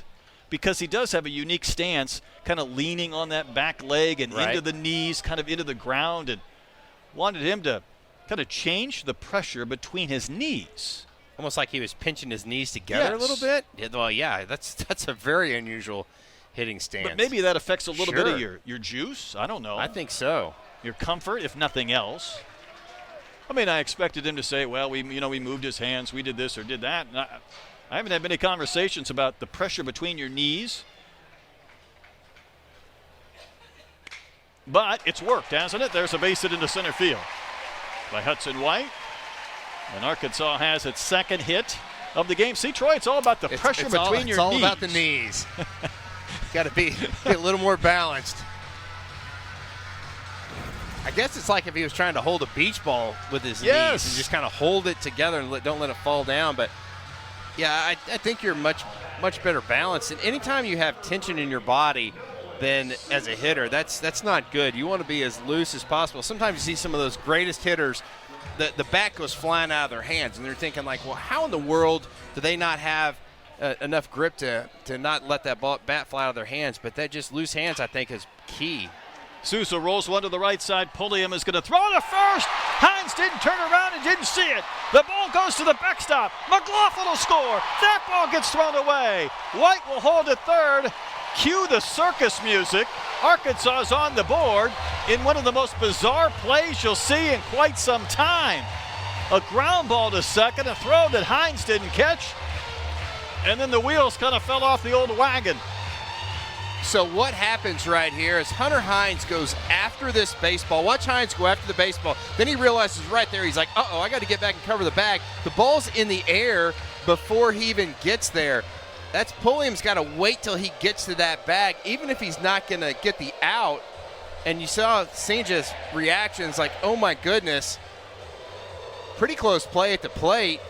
And you thought Hudson White was going to try to score, and then Nate Thompson was almost being a roadblock over there at third base. But here's Peyton Holt, who bounced out to third his only time in. So Arkansas on the board in a crazy play. I want to finish that thought, though, before we move on with Holt, who grounded to third his only time in. Still got that blood all over his arm and his hands. You were talking about hitters being so comfortable that they might let the bat go. My Astros time, Berkman would throw one away once a week. I mean, he threw that thing like a javelin. It would be in the stands and down the line. Loose hands. Loose hands. Whip. Holt drives one to right. Hit well. Downs back. He should have a play. He'll make the catch. But White's going to tag and score, so Arkansas's chipped into this deficit just a bit. It's an 8-2 game. You hear about productive outs, and Arkansas needs crooked numbers, but that's a productive out for Peyton Holt right there. He did not hit that ball very well, and it carried out to right field pretty well. You know, sometimes when you're down 8-0, just to make it a game, you need a little bit of help. I think so. And maybe that was part of it. Here's Lovich. Flew out to center his only time in, waves and misses. Lovich went through senior day tonight with a handful of others. You think about big moves and big situations. For Arkansas, you think about Nate Thompson stopping Hudson White right there at third base. He knew that there was less than 2 outs. He's like, okay, we can't have that runner get thrown out at the plate, and the sacrifice fly drives in Hudson White. If he tries to score right there and get thrown out, then you just lost that run. That would make sense. Souza still being at first base was a little more puzzling to me out of all that. Lovich sends one right to Jordan in center. He's got it, and the inning ends. So Arkansas gets 2 runs on 1 single. See if they're back in the game or not. 6-run state lead. Some tickets for sure. That's what I mean. From a marketing standpoint. That's right. Parker Coyle on the pitch here in the top of the 5th inning. Yeah, Parker Coyle is a guy that can go multiple innings. Matt Hobbs says he's a guy that can swallow up innings. So that's what Arkansas might want to do right here with the left-hander. He'll sit 90, 91, 92 miles an hour with the fastball, kind of a big sweeping breaking ball. Pitch to Bryce Chance is outside. He's walked twice and scored a run. Coyle, the Oklahoma native, 13 innings. Definitely a strike thrower. As I say that, he can't find the zone. Well, might want to back off that strike throwing. It's the curse of the night for the Razorback pitching staff. They're probably used to pitching in like 25-mile-an-hour gusting winds from right field. Maybe it's too calm. I don't know. High fly ball to right to Diggs. This one's up there a long time. And Kendall will make the catch to retire Chance to begin the inning. Now batting number 3, David Mershon. David Mershon next in. He's been on base all 3 times. 2 singles, a walk, a couple of runs scored. And Mershon was in the Little League World Series in 2015. Northwood Little League, Taylor, South Carolina, to complete our trio of players in this game that played at Williamsport. But then again, Mershon has 7 members of his family that have played at the college level or higher. That's incredible. Now, his dad played baseball at Illinois, and I think we just missed each other in the Big Ten. Of course, I wasn't playing. I was broadcasting, but would have seen him at Iowa. Those teams are meeting this weekend, but then father played maybe a year or so in the Reds organization. 0-1 the count. Fouled right back to the netting. Talking about trying to help yourself with the strike zone. How about Mershon's, I guess you'd even categorize him as socks, and how short his pants are? It looks like the strike zone is almost mid-thigh. I mean, the question is, are those long shorts or short pants? I think they're long shorts. Those are about 2 or 3 inches above the knee. It's a conversation I have with Hunter Pence once a year. He kind of popularized that back in the day. That's right. Long shorts or short pants? Those might be short pants. Trying not to get that strike at the knees. It looks like it's mid-thigh. Flare to right. Diggs will circle in. He's had a couple of plays this inning. 2 outs. That's a feat right there for Arkansas, keeping Mershon off the bases. It's been absolute money for State this weekend. The only inning today that Mississippi State has not scored, they left the bases loaded. So they've had traffic everywhere, in danger of going in order against Parker Coyle here in the 5th. After Arkansas got on the board with a couple of runs in the bottom of the 4th inning. Drill to the gap in right center field. Nobody's home. That's going to take a bounce. 1 hop off the fence. So Jordan will cruise into second base, and he's going to slam on the brakes, and already he is just a triple shy of the cycle, and he was thinking about a triple there. I think if he would have kept running, he would have made it, because Peyton Holt tried to spin around and bobbled that baseball, and with the speed of Dakota Jordan, it would have been close. But there's no sense. You're already in scoring position with 2 outs, and this is another bullet off the bat of Dakota Jordan. And, boy, you talk about a guy that can cover some ground in a hurry. But watch Peyton Holt right here. He does a little quick pirouette right here, and that ball just flips right out of his hand. And again, I think Jordan was already slamming on the brakes because the third base coach was saying, hey, slow down. Hines will chop with a McLaughlin. He cut in front of Stovall. Coyle had 34 homers and counting. Now, don't the Gators and the Bulldogs go head-to-head next weekend at Caglione? I think so. There needs to be a matchup? rule like no free passes allowed in that series. You got to pitch to everybody. Kendall Diggs leading off the bottom of the 5th inning. Yeah, Florida and Georgia next weekend in Athens. That means Wes Johnson last year as the pitching coach at LSU had Skeens and Cruz. This year he has Condon. Whew. He has better talent at the SEC level than he had The Twins. That's right. with the Twins. Whew. Although the Twins have been red hot as of late, and it's all down to a rally sausage. You following that thing? I have not heard about that. A perishable food item in a Ziploc bag, and Rocco Baldelli was worried that it was going to break open and infect somebody, but there's a pitch high to Diggs. You got like a hazmat suit or somebody Yeah. to be toting that thing But around. you know, they won 11 or 12 straight games, so no one was going to say take the perishable food item that's non-refrigerated and get rid of it. But they were going to Toronto, and somebody said, hey, we can get it through customs. And I thought, boy, you're asking for trouble there if you try and sneak in a sausage. I guess somebody got hit in the head with it the other day. Carlos Santana, they kind of throw it to you and whatnot. So, Arkansas has a gorilla mask, but Twins have a rally sausage. Rally and they've sausage, gotten that's more new. mileage out of that. Diggs is 0 for 2 and trying to get on base here, hitting into the shift that State's thrown out there. It's good for Arkansas fans just to see Kendall Diggs having some really good free swings with that non-throwing shoulder that he's had so much trouble with this season. Well, he'll take it. When you need a base hit, you got some real estate to work with. Diggs will poke one to left, and I guess a journey of a mile begins with a single step if you're thinking about the Razorbacks having a chance to come back in this game.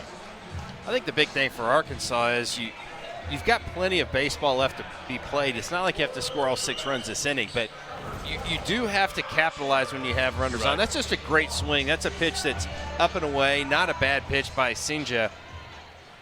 Just a better swing. That's why I'm not enamored with the shift for a couple of reasons. But again, that's not Kendall necessarily trying to beat it as much as he is with 2 strikes just going with the pitch. Yeah, I think so. If you're going to shift, you almost have to pitch into this shift. You can't throw that pitch on the outside corner. Well, that is a pitch that Sprague-Lott wants back. Up and in, and he hammered one back. And DVH was talking about Sprague-Lott at homer last night and said early on in his Razorback career, he didn't know what right field was. And everything was pull. Teams were shifting against him. Now he said they've actually left the second baseman at times on that right side because his BPs have been more concentrated on right and up the middle. And he said, listen, if you get a pitch in, you'll pull it. Right. But when you're thinking pulling everything, you're taking away 2/3 of the field. I think that's a really good analysis, and you see they're pretty straight away being state infield. It's a really upstairs. close pitch at the Was very close. top of the zone. Again, Diggs is going to be station to station. When you're down 6, you cannot be aggressive on the bases. Ball 3. And Sprague-Lott walked in the 3rd. It extended his streak of reaching base with a hit or a walk to 22 straight. So he's run the count full again. Sinja, I should say, closing in on 100 pitches. On the ground sharply to short. Could be 2. There's 1. On to first. Hines can't scoop it. Not a good throw from Pulliam. That was tailor-made for a DP. And State gets the lead runner, Diggs, and Sprague-Lott reaches. Yeah, Mershon made a great feed. The glasses came off as he makes the throw to second base. See, just right at Mershon. It's a good feed right there, and all day on that for Pulliam, he just yanked that one a little bit. I wonder if that's a case of his positioning where he was kind of catching the ball and then throwing in a different motion towards first than maybe he would have if you were coming at a normal angle. I don't know. It could have been. Here's Sometimes Stovall. you see those second basemen kind of come across the bag, and he just kind of hit the bag with his left foot and kind of pivoted. That could be a big play right there if Stovall gets a hold of one right here. Of course, Stovall got a hold of one last time, hit it to the top of the wall in left center, and Dakota Jordan went up at the top of the yellow line and caught the ball and robbed it. We've had a pair of sensational outfield catches in this game, and we're barely halfway through. Do you turn Stovall loose 3-0 right here just to try to get something, or do you just need base runners when you're down 6? You know me. I don't mind. Man, let him hack. Your best hitter on your team, hands down. That's a fastball down and in. You're not going to swing at that pitch anyway. Definitely a strike, but it's just a great pitcher's pitch.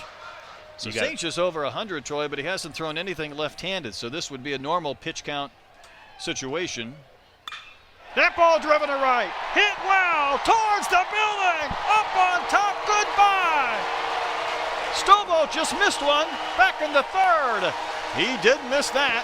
423 feet. Arkansas has cut the Bulldog lead in half. He didn't swing 3-0. He did 3-1 and did not miss.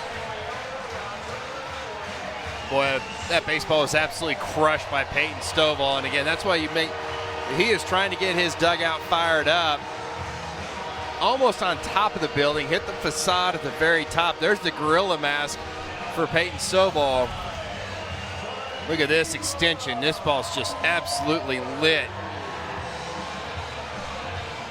Yeah, 109 off the bat for Peyton Stovall. All right, Troy, for the sake of conversation, Sage's night should be about done if it isn't right here. Remember, Arkansas was in danger of losing a game a couple of weeks ago midweek to Texas on Ole Miss at Swayze Field in Oxford with the Aggies and Rebels, all 3 series finales right here on the SEC Network and ESPN app. New pitcher coming on for State. Yeah, true submariner and Cam Schulke. That's a lot to look at. Coming off a pitcher that didn't throw from both sides, but now this guy's throwing from down under. Yeah, he'll jump back up over the top as well. He's going to sit in the mid-80s with the fastball. The curveball will drop down in the upper 60s, Brett. Aloy has doubled off the top of the fence and lined softly to first. And he Anytime better look out. Stovall hit his 9th home run. Aloy leads the team with the 11. He's coming after. Yeah, he really is. Peyton Stovall is the hottest hitter in Arkansas, no doubt. Sent well foul down the line and right, up on top of the roof. That's the approach against these submariners. When I played, we had a really good 2-time All-American, Phil Stidham, who was a submariner. And one, I didn't want to face him in the fall, but when you did, you have to think up the middle the other way. Aloy drills one to the gap in left center field. This ball is going to take a bounce and kick up off the fence. Second double of the game for Aloy. He has 5 hits in the series.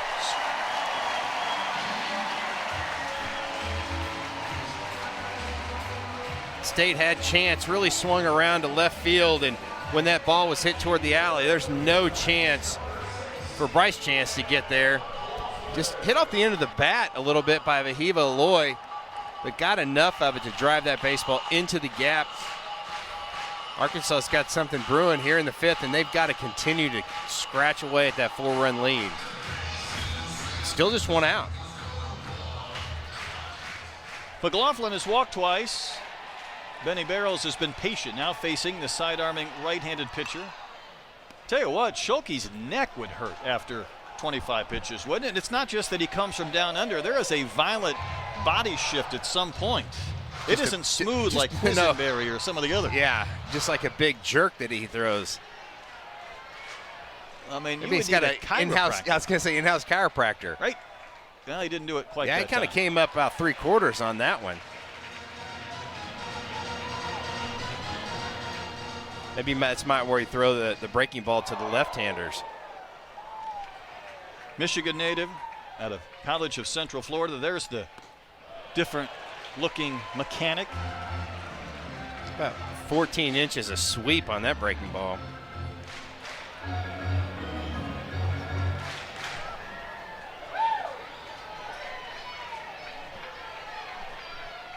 One out in the inning. The pitch just fluttered into the zone for strike 2.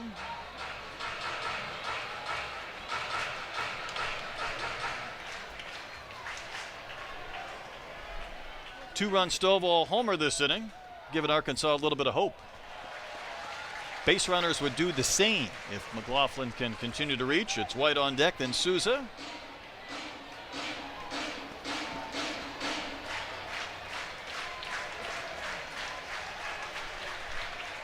Here comes the payoff from Schulke. And that one's popped up. Shortstop Mershon waiting for this one to descend. 2 outs. Pitch was definitely in the strike zone, and McLaughlin just well out on his front foot. Schulke really pulled the string on Ben right there.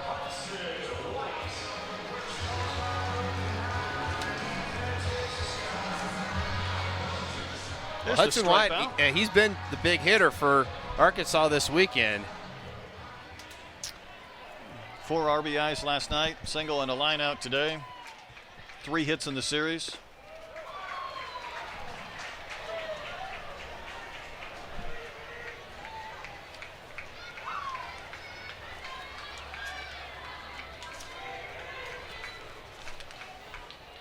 Texas Tech transfer. 11 homers, 49 runs batted in last year with the Red Raiders. Then he went to the Cape.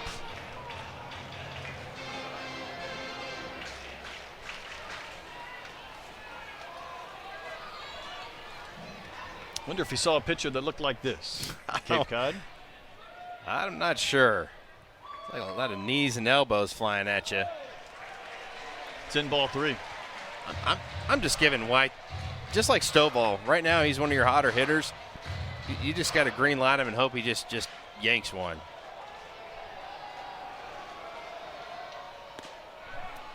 Right down the heart. Certainly was. Sometimes, though, the mechanics get you caught up a little bit watching them because that pitch was straight as an Sure. arrow. But the delivery, a little bit different. Now 3-1.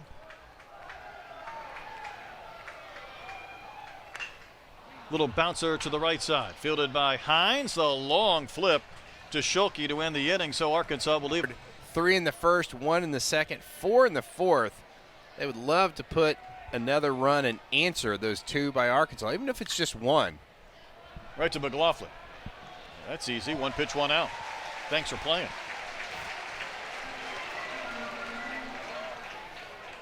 Yeah, just a little too hard by Armani Larry. You want to kind of bunt that ball, if you have a left-handed pitcher, toward the second baseman. Just too much down that first base line. Does Coyle fall off the mound a lot? I guess I haven't paid enough attention I think to if you bunt it hard enough, I don't think he falls off a ton. How about like Mitch Williams back in the day? Well. It used to end up almost on the third base line. How about 2 pitches and 2 outs? If Aloy can make this throw, that's economical for Parker Coyle. It's exactly the opposite of a few of these pitchers that have come in here over the last night and a half. How about how fast Downs got down the Yeah, that was line? quick. That was a bang-bang play at first on a chopper. It was a chopper, but it was hit pretty hard, and Aloy's got a good arm. Wow. Logan Kohler's 2-run homer came after a 2-out error in the 4th. That's a pretty big difference in this game. I mean, Yeah, it had really State is. not received those 2 runs, Arkansas would be tightening things up. Slow. This is a really good move right here by the State coaching staff. That's 2 pitches, 2 outs, and they just want to give their pitcher a little Right. bit of a breather right here. Are you cool with the offensive timeouts? I mean, coming from the pro ranks, this is one of these aspects that's just really different. between Right. These 2 games. And, I mean, Not really. From Yeah. a fan standpoint, I really don't like them. I understand them, and if you have them, take advantage of it. is 2 enough or 1 enough? Do we need to give 3? I mean, I don't. No, three's too many. I think so too. I think you want to give them 2 because there might be a really crucial situation that you want to talk through. But I mean, you could yeah. walk slowly to the plate, and take Sure. a pitch 2, maybe. Right. I mean, that might serve the same purpose. that's what they do in the big leagues. Left on left. Good pitch. Parker Coyle.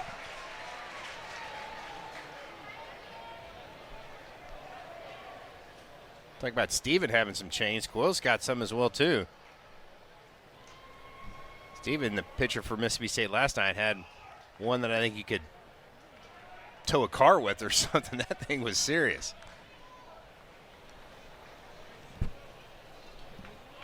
Kohler entered play last Saturday with 1 home run. Now he's got 5, and there wasn't a midweek game.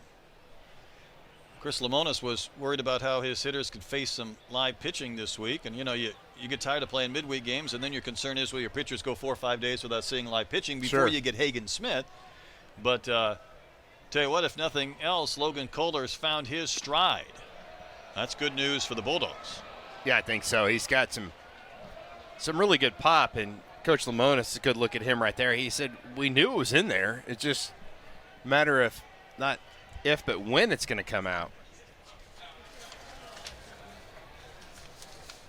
One of those balls he hit the other day was 460 feet. Hyzak hit one 473, but Hyzak has had some back issues that are going to keep him out of this entire series, and that's a bat that, you know, they missed. That's a 349 hitter with 8 homers and 41 batted in. Yeah, that's a tough blow, but it's the right move. Hold him out. A little bit of, like I said, back issues.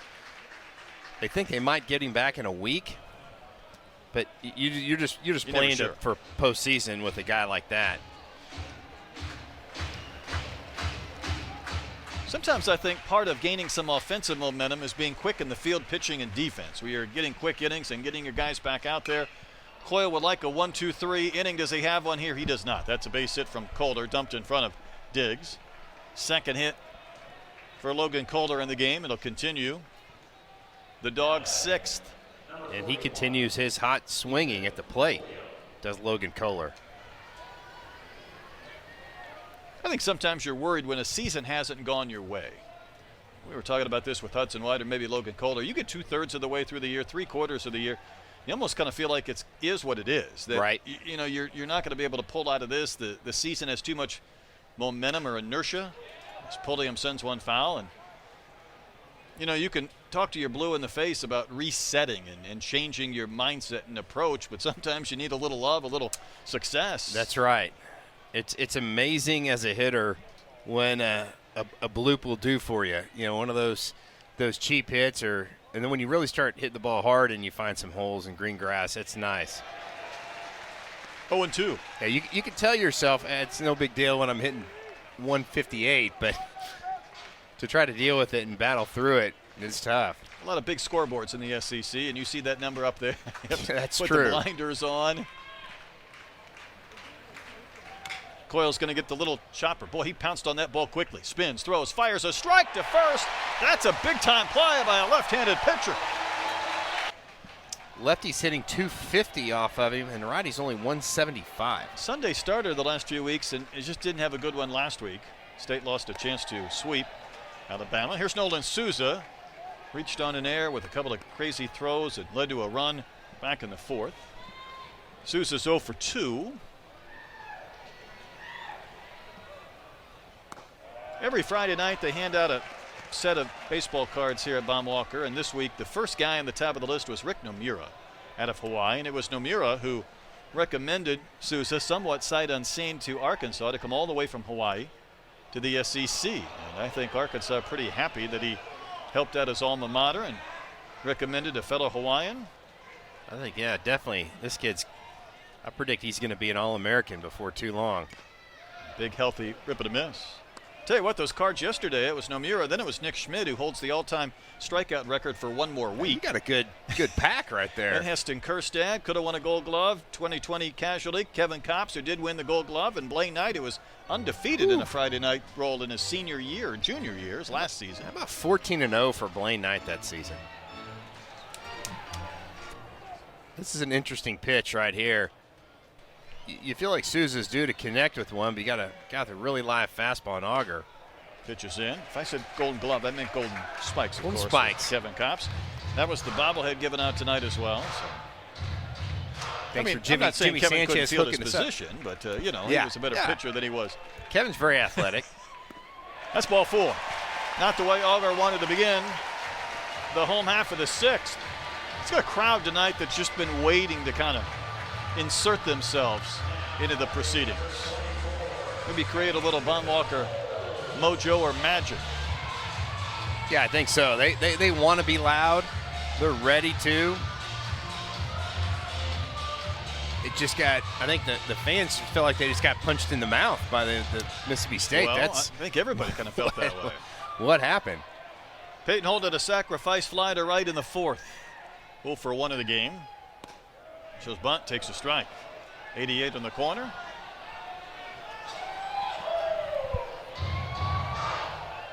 Again, Arkansas still down 4 if you're Nolan Souza.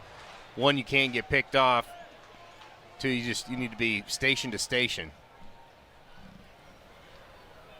Tell you what, Mark in the clubhouse is going to have to put the plastic gloves on when he contends with Peyton Holt's pants after the game with all that blood. That's one of those you may just have to say, I'm going to throw that in the trash and just see if we've got another pair for Peyton. I mean, SEC teams, they spend money like drunken sailors, right? Just throw them away. Get him a new pair of pants. Be done with it. Wave and a miss. It's a really good slider right there by Auger. I mean, he lost blood all over himself right there. He may need an infusion before this game's over. I hope not. Gee. He's down 0-2. Fastball, it's in. Might even been a slider or something. That one backed up on him a little bit. Did. Arkansas trying to put a little more pressure on State, even though they're down 8-4. Throw to first. Sousa kind of dove back into the bag. I tell you, for a tall pitcher, Auger's really quick over to first base. He's got some good feet.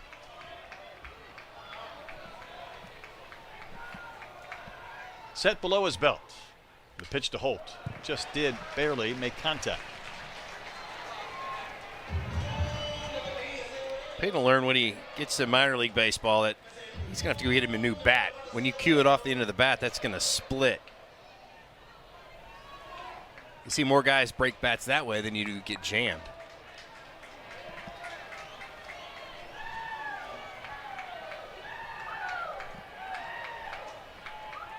Auger's pitch. Wave and a miss. Got him to chase off the corner. Every out, it feels like, it's a big out to start accumulating the required amount to end this game.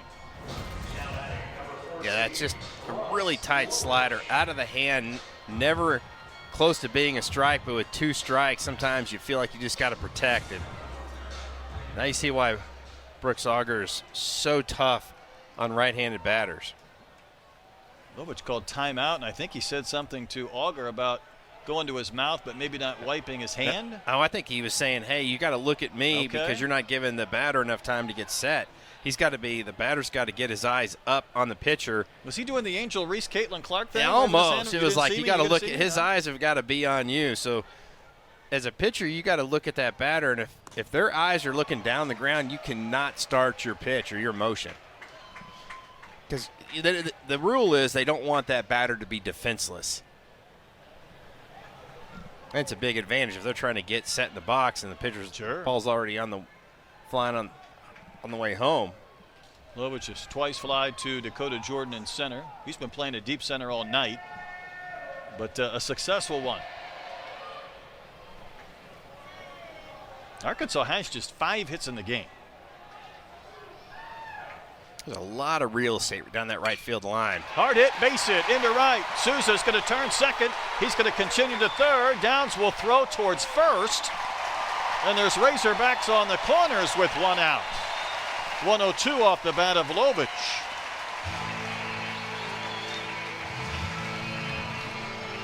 And they play the Friends music. I guess this is for Ross of Friends? I guess so. Very good. All right. Yeah, just a bullet off the bat of Ross Lovich. You see Souza off the bat, he knew he was going to third base, but that's an interesting play by Downs to throw. Yeah, what is he doing? I'm not really sure. Is he just thinking, okay, I know that guy's not going to go to second base, and he's not going to try to score on a base hit right at the right fielder from first. That ball usually goes into second base. That's just an unusual. Of course, if the throw gets away from Hines, then Souza might score. So if it goes to second base, you probably don't see the advancement. Here's Kendall Diggs. Now, he did single to left back in the 5th. Couple of ground outs before that, so did not play or did not start last night, dealing with that shoulder, trying to get right. And listen, Kendall's countenance and personality doesn't change whether he's ailing or not. And that one a little bit down and out. I mean, he is a friendly, upbeat guy. As I said, if my batting average had fallen off just 20 points or 50 points, you would know it from the time I walked in the door. I'd be angry and irritated, and it's the opposite for Kendall Diggs. Jeff Head's given the catcher Johnny Long a little extra time. I think he got some dirt kind of bounced up off as that ball skipped into home plate. You want your catcher to have a good sight. That ball's coming in there at 95. Yeah, Please be able to see well. But yeah, you're right. Kendall Diggs' demeanor is really good. You talked about sometimes needing one hit to kind of turn things around. I think maybe a big swing would have a similar type of appeal. And for Diggs, it's hard not to think about maybe launching one here to make this a one-run game. He homered against Mizzou on March the 16th, and that was his last, or second to last. Went after one that was down and out and fouled it away. Really good changeup right there by Auger, and that's what he'll do to lefties. That ball just ran away. How about 12 inches of horizontal break in that last pitch? You can see Diggs did all he could to get out there and get a piece of that one. Souza at third, Lovich at first. State would love to get a ground ball to turn 2. They've really been concerned with these base runners, haven't they? I'm really surprised because, one, Arkansas is not a team that runs much. When you're down 4 runs, you're definitely not going to run. Unless you're a pitcher and you want to kind of do a mental reset on what type of pitch that was. Get a different type of pitch. Pitch to Diggs. In the air to center. This should score a run. Jordan, though, is going to come racing on. He'll make the catch. Souza's going to tag. Here's the throw home. It's in the air. It's caught by Long. Advancing to second is Lovich. It's an 8-5 game. That throw's got to go to second base, right? Well, it at least has to hit the cutoff man. Here's the deal. Dakota Jordan's got a great arm. And when you do, sometimes you think you can throw out anybody in any situation. I don't mind him trying to throw the guy at the plate, but you got to throw that ball about 15 feet off the ground and just go right through that head of that first baseman. No, I know exactly what you're saying. Yeah. I'm willing to concede that run just to keep Lovich at first, where a single can't make this a 2-run game. You're exactly right. It cannot sail through the cutoff man or over the cutoff man. Because that's a big base run. That's a big base. Could be. Sprague Lott hits one off the end of the bat. Jordan has to come racing in, but he'll get there. Covered some ground, and that ball hung up, and the inning ends. Arkansas gets another run back, chipping away, but it's an 8-5 game going to the 7th. One Tiger beating another Tiger against the Missouri Tigers. Yeah, you're right. Ole Miss is just rolling. Alabama-LSU game last night was interesting. Bama had 5 runs in the last 2 innings to come from a 7-3 deficit to win. Wow. And Johnny Long down in the count here, 0-2. Parker Coyle back out there for a 3rd inning. When you're trying to get to that win plateau that'll get you in the regionals or the postseason, those sting. That was a quick sequence.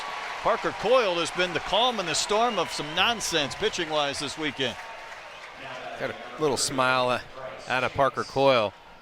Some really good changeups that moved down and away from Johnny Long, the right-hander.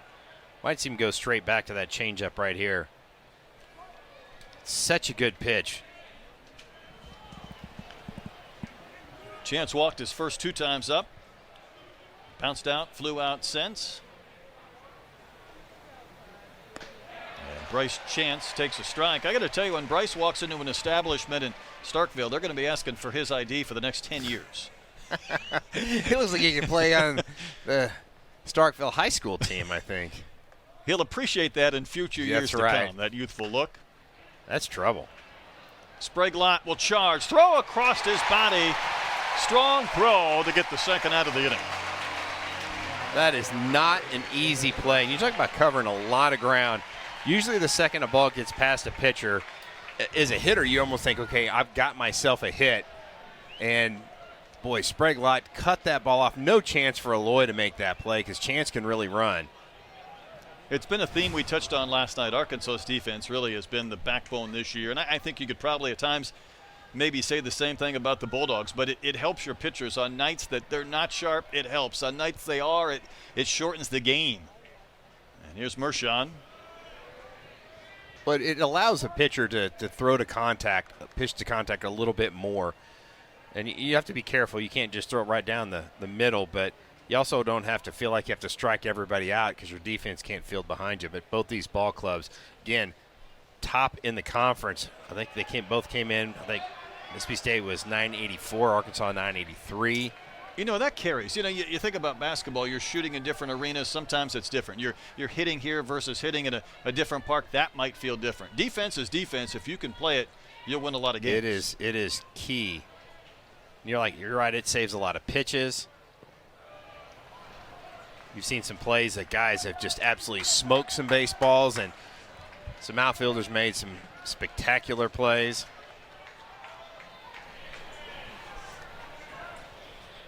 (3-0) though to Mershon, who's reached 3 different times already today.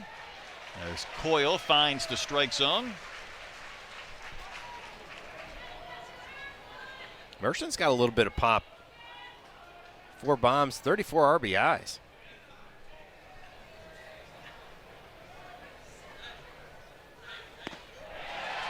Pitch run right in there to send the count full.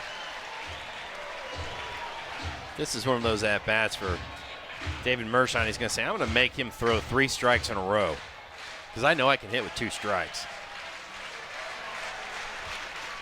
From 3-0 to 3-2 and a payoff. Inside corner, strike 3 called. White botched it. He'll have to throw to first, and he just about pulled Benny Barrows off the base. That's a 1-2-3, 7th inning. That lead. And it is Stovall, Aloy, and McLaughlin, 3, 4, and 5. So State had the first 8 runs. Arkansas scored the last 5 in this game of runs. Stovall, a 2-run homer in the 5th, just missed a homer in the 3rd.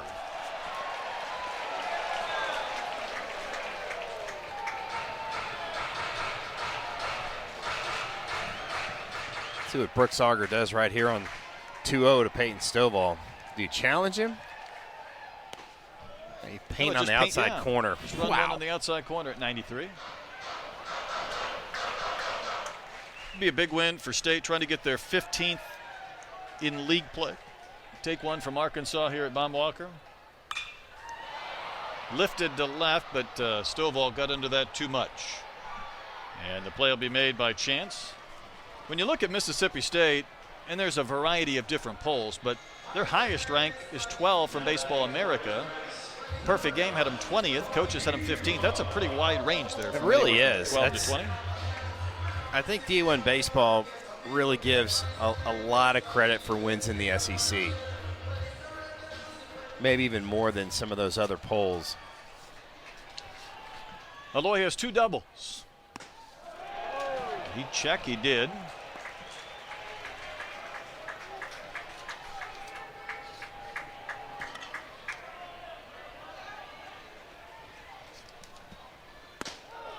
Pitch at the top of the zone for a called strike.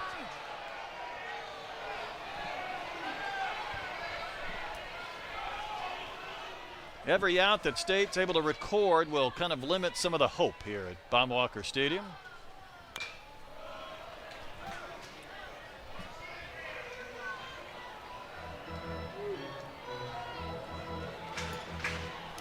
See Brooks Auger kind of starting to pitch with a little bit of emotion and some fire.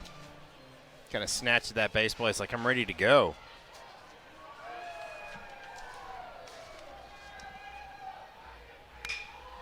Aloy just slapped at that pitch off the end of the plate and flies one out to Downs for the second out of the inning. So a fly ball to left, a fly ball to right, a couple of harmless ones.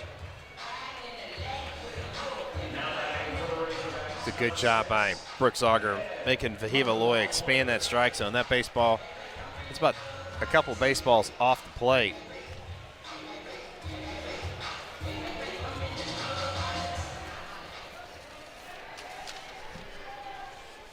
McLaughlin has walked twice and popped to short.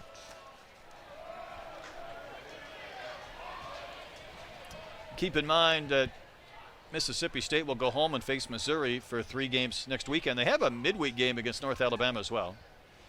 4 in a row at home. So, you know, you get a win tonight, and a chance to win a series, and then 3 games at home against Missouri, and you're feeling really good about your chances. Absolutely. To not just be in the regional, but maybe get to do so at the Dude.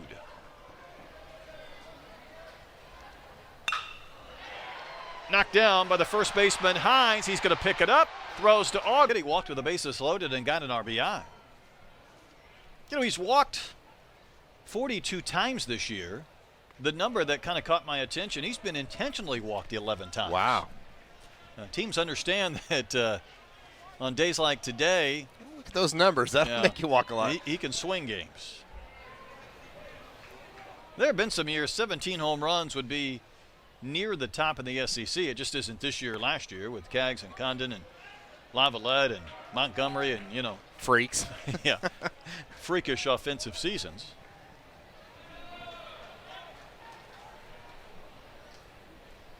It's been a long time since State has had a hitter connect for the cycle. Brad Freeman in 98. And I think had Jordan gone for the triple in the 5th when he stopped at second base and only needed to double now, it would be much more likely. Right. This park is not conducive for triples unless you get a big ricochet off the wall. Where Peyton Holt runs into one. Yeah. And that could happen. In fact, Parker Coyle's been so good, Troy. He's given up only 2 hits, and one of those was the double to Jordan. Otherwise, he's now gone through this lineup for a second time. Well, he is definitely getting the coaches for Arkansas's attention on his success tonight. This is not an easy lineup to have a lot of success with.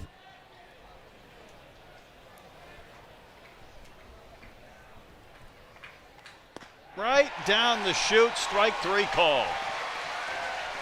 That's one of those pitches. Dakota Jordan thought he was going to get something off speed, maybe guessing just a little bit.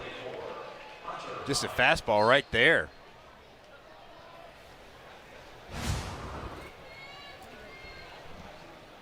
First out, top of the 8th inning for Hunter Hines, who's 0 for 4 today. He bounced out to McLaughlin with Coyle covering against Parker back in the 5th. Talk about State shifting a lot on players. Arkansas's got 3 infielders over on the right side of second base, leaving Vahiva Loy over, only one on the left-hand side. Quickly 0-2.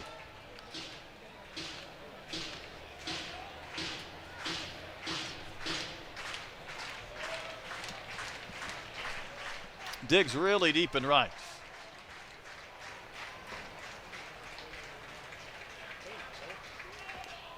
It's a swing and a foul back. I told you about Caglione the other day, midweek game.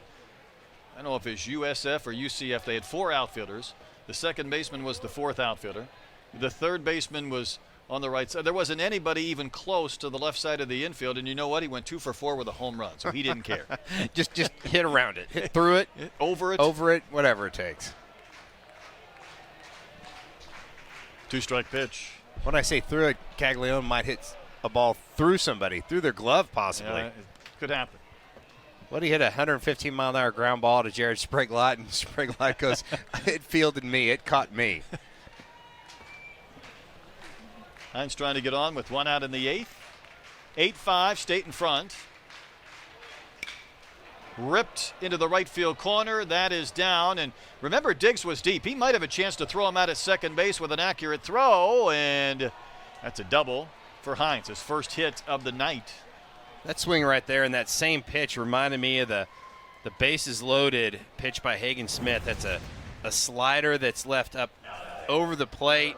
Same exact result. Hunter Hines just blisters one down that right field line. You could not hang anything middle in on Hunter Hines. He's going to hurt you. Park run homer in the first with 2 strikes and 2 outs. Part of a 3-run inning right out of the gates for State. They built an 8-0 lead. It's 8-5. They would not mind another run or more here. And Dossett just misses off the corner.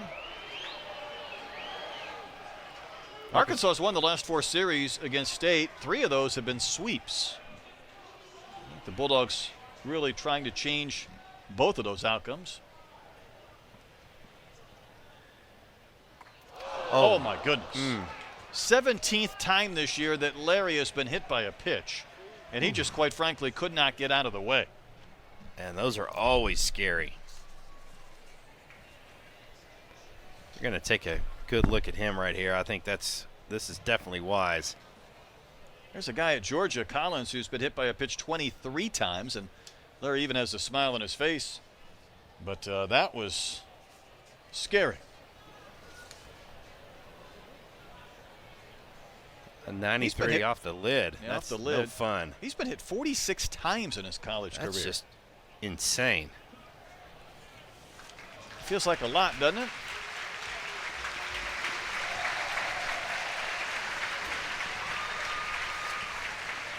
Does it catch that face shield? Boy, I almost think it does. Took the helmet off his head. The C-flap? I think so. Oh, that is frightening. I literally think that's exactly what it hit. That's why you wear that. Tell you what, if I was playing in today's game, I'd have one on as well. If I didn't, I would now after seeing that. Now batting number 5, Aaron Downs. Pair of Bulldog runners on base. Hines at second. That's Larry at first. Still just one out for Arkansas.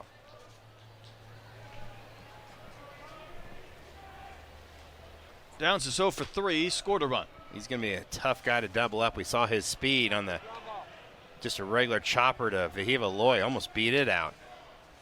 A routine ground ball.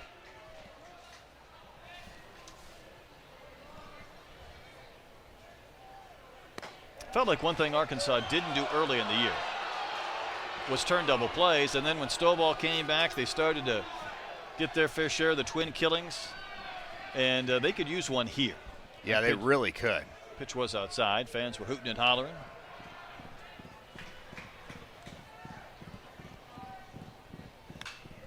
Fouled right back to the netting. We're touching on this number last night. In the SEC games only, with runners in scoring position, State began this weekend hitting 332. Arkansas was at 195. Wow.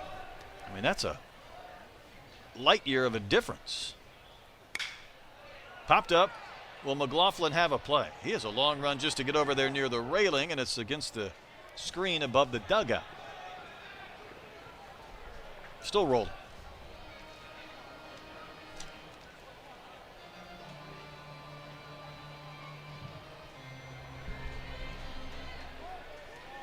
From 2-0 to 2-2.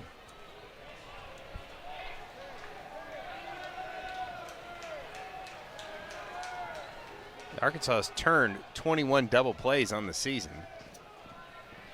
Seems like that's a low number for them, isn't it? The softball team has turned more than the baseball team, and it's almost impossible to turn DPs in softball. Soft little flare. Let this drop. No, the infield fly will be called. That was interesting. I was waiting to see if the umpires would do so, and both Kevin Sweeney and Damian Beal pointed. You can almost see the wheels turning in Ben McLaughlin's head. The way he caught that baseball was almost... Not that long ago. Here's Logan Kohler.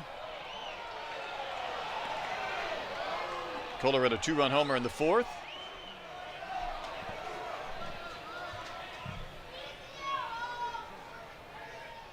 Two on, two out. Well, that's a uncomfortable swing, but a healthy cut from Kohler.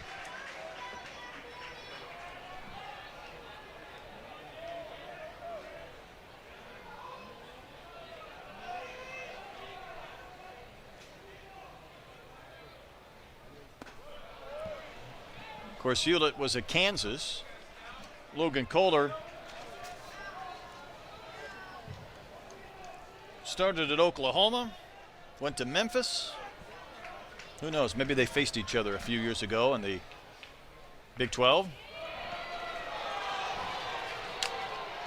One thing I've seen Hewlett do a lot is get behind 3-0, 3-1, and then come back and retire the guy. Yeah, he's kind of has a knack on that. Lefty's only hit 136 off of Stone Hewlett. Put that to the test. Another walk. Here's a crazier stat. What do you think righties are going to hit off Stone Hewlett? If lefties are 136 with the way that arm angle is. I'm guessing he just hasn't had many to have a He's had sample 16. size. He's had 16, so okay. I don't know, 220? How about 063? 1 for 16. Well, then why is he a loogie guy? I don't know. Here's Pulliam, bases full of Bulldogs again.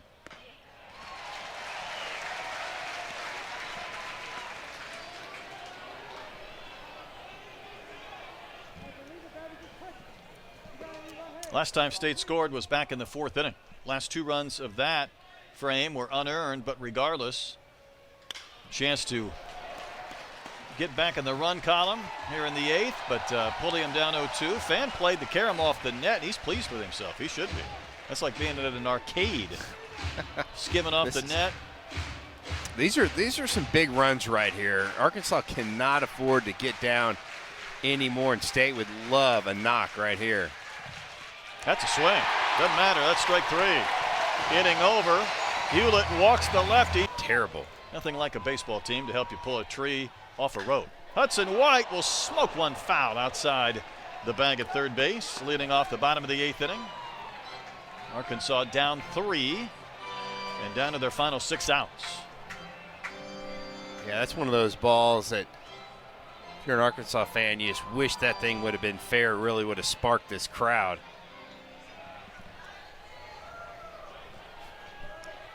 Third inning of work for Auger, and again, he's built up as a starter, so might have an opportunity to cruise. You know, what was interesting last night, what Arkansas did with Harden coming out of the bullpen was a little bit unusual, too, and maybe that got lost a bit in the storyline. Strike 2, Harden had not given up a run since February the 24th, almost 20 innings without giving up a run, and Arkansas got 3 against him. 19 and a third innings, February 24th. Seems like a year ago.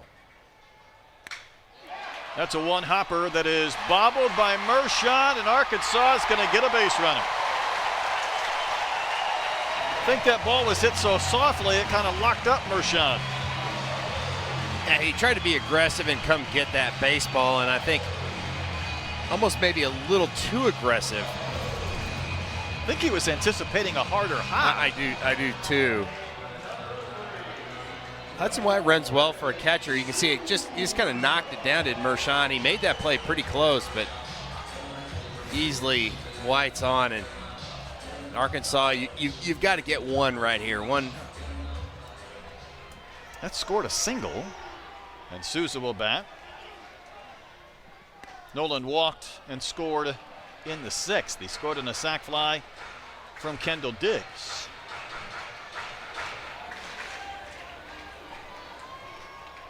State has hit 3 home runs tonight. Arkansas has hit 1 from Stovall. Off the very end of the bat of Nolan Souza. Good changeup right there by Brooks Auger. Had Souza way out in front.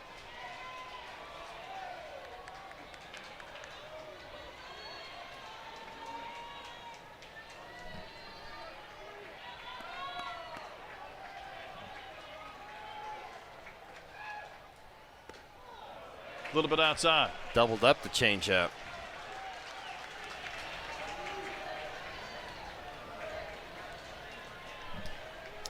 Jordan has moved over to right, and State also has a new center fielder.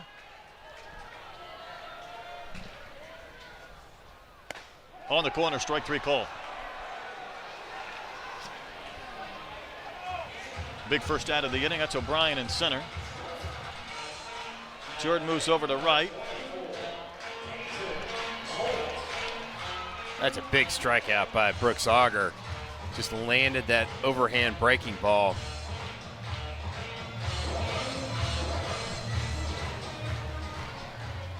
Peyton Holdis 0 for 2. The sac fly in the 4th inning.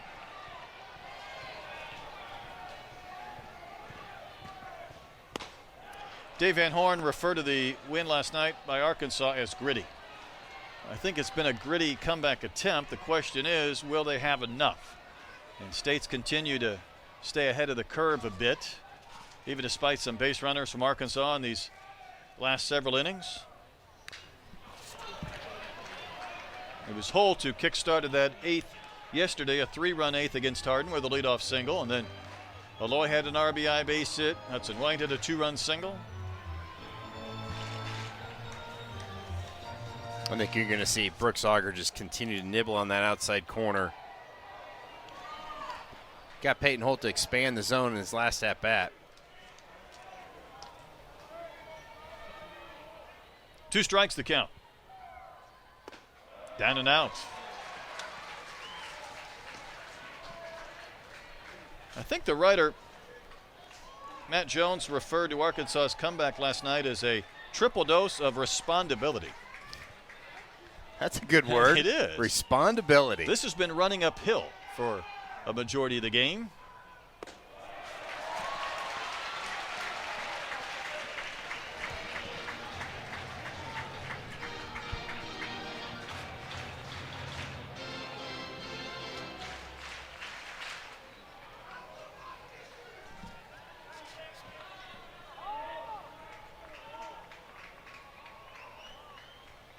Auger's pitch to Holt.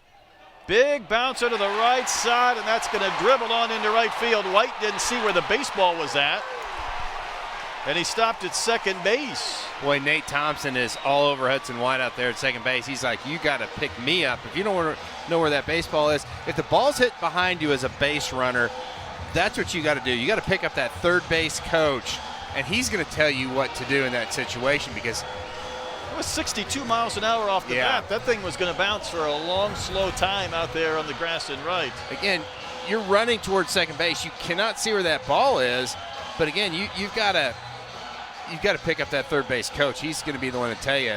Yeah, he could have walked into third base. Here's Lovich. Singled in 3 at-bats, a flip back to Mershon. It does, however, Troy, bring the tying run to the plate. We've seen some home runs out of BP, out of Ross Lovich, up off the building.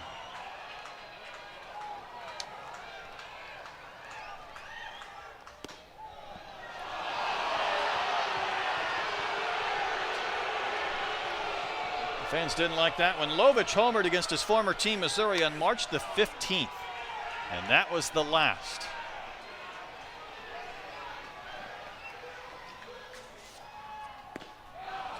Wave and a miss. Well, the bottom fell out of that one.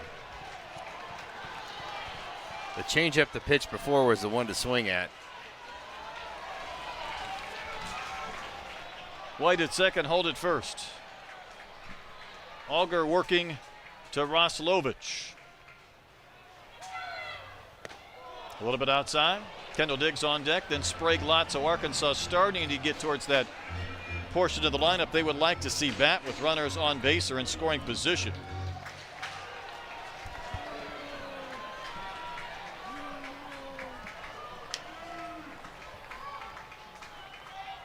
Next one to Lovich, able to stay alive.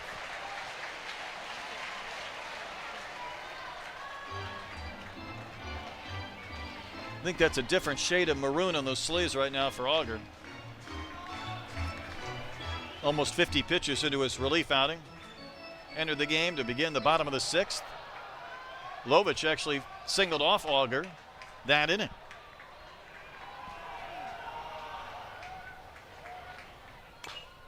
Fouled another one at the plate. And Brooks Auger is just pounding the bottom part of the zone and then below the zone. You can see how deep Hunter Hines is playing over there at first base. He is almost in the outfield.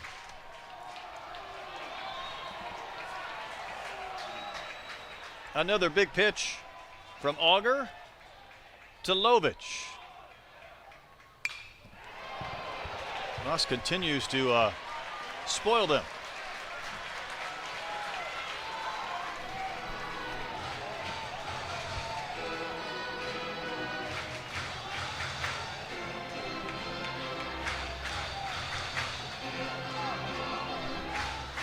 Two of the softest hits you'll see all inning for the Razorbacks. Or all night. Can Lovich cash them in? That's on the inside corner, strike 3 called. Both strikeouts this inning looking against lefties. Yeah, really great pitch right there.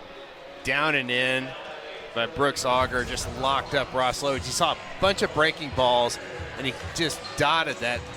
I don't think it was a fastball. I think it was a changeup because there's only 85 miles an hour. Huge strikeout for Brooks Auger in Mississippi State.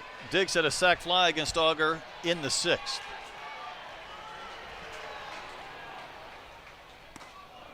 Boy, Auger's not afraid to work into those Man, lefties. He is not.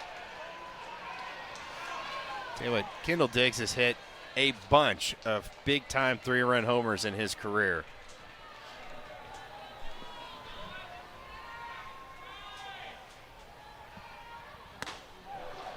And that pitch on the outside corner, a wave and a miss, so it's quickly 0-2.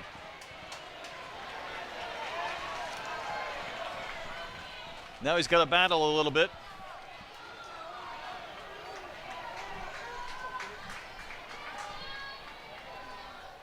Two outs, 2 strikes, 2 on.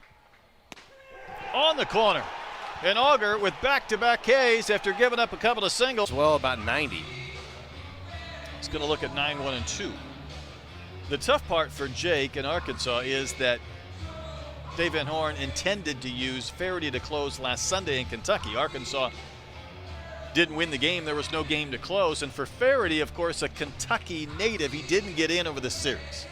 And Dave said, they're probably mad at me. And then he said, well, usually somebody is, so it didn't seem to phase him. But I know he wanted to get Faraday into a game in Kentucky, and it just didn't work out. So he'll have to settle for pitching here tonight in the 9th inning. All of these innings important, though. Arkansas has been stymied over the last couple of frames, haven't been able to cut into this 3-run deficit. And this is Johnny Long taking strike 1. Yeah, about 97 out of the chute for Jake Faraday. Just another power arm that Arkansas can roll out there. Sometimes games have themes, and there's a chopper foul. Troy, in this game, do you want to take a crack at how many combined hitters have struck out looking?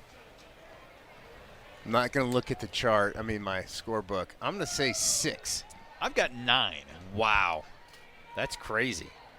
So I guess sometimes with patience and walks comes guys trying to work counts or maybe feeling like they have taken a ball or a walk or whatnot, and that looked like it was in the zone but not called a strike. And the fans now, those that have stuck around, they're still fiery. Yeah, but I think you're right. That leads to some strikeout looking. Some of those, especially for Arkansas, that last inning were just in critical situations. Great pitches by Brooks Auger, but still, it's just those ones you just felt like you have to protect the plate in that situation.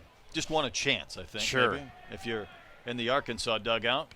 Pretty thrilled if you're over there at State's third base dugout.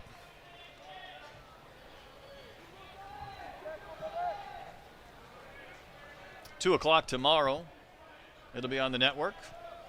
A Mother's Day contest, the last guaranteed home game of the year. That's right. And Arkansas feels like there should be a regional, and it's games like this that and others that might decide what that national ranking looks like for the possibility of hosting a super should they emerge victorious from the regional. But that's a little bit down the road.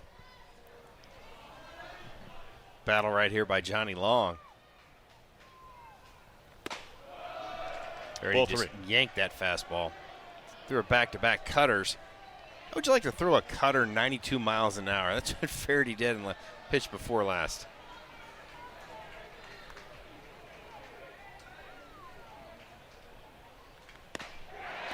Wave and a miss. So Faraday begins the top of the 9th inning with a strikeout. So that's 10 strikeouts to go along with 10 walks. And, you know, Arkansas, we mentioned this at the beginning of this series, that Arkansas right now, according to the D1 projections, would be locked up or lined up with Mississippi State. But here's your top 8 seeds. It's SEC and then get a little bit of everything. Some Carolina, some ACC towards the bottom of those 8.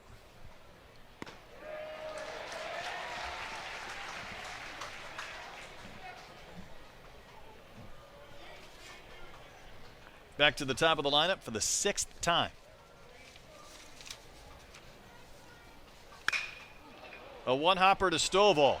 He's going to have to recover and throw to first, and it is in time. I thought maybe Chance had beaten that out. Stovall played it off his chest on a bounce. It's a crew chief. There we go. The call of out at first base stands. How about that? Mississippi State has one challenge remaining for the game. I think from that last look that we got, I was leaning towards stands just because. I mean, it bang, is bang, isn't it? just bang, bang. McLaughlin did all he could to stretch it out there. Does Chance hit the front of the bag, or he kind of hit on I don't top know. of That it? heel looked like it came down, and I guess that almost has to stand. Here's Mershon.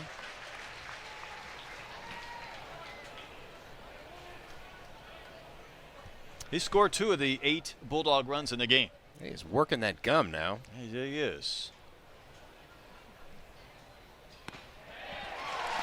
Is that a backdoor That's cutter? a cutter right there, 90.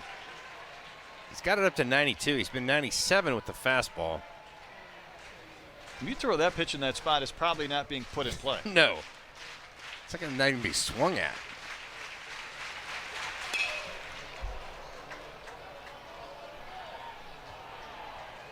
Dakota Jordan's on deck, and I think the Razorbacks and Jake Faraday would just as soon leave him there. I believe so. That'd be a good move. Baby Bo.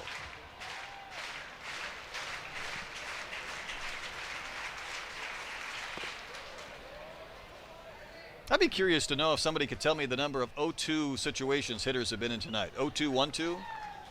A bunch. And how many of those 0-2 hitters have walked? That's right. It would far That's what- exceed the number of guys that you would expect then to eventually reach base in some capacity. That's one of those stats that's almost kind of left on base. It just drives coaches crazy. Hey, nice inning from Faraday. Strikeout, ground out, strikeout. Arkansas needs some magic in the bottom of the 9th. It'll be Sprague, Lott, Stovall. And he's walked. He's scored a run. He's 0 for 3.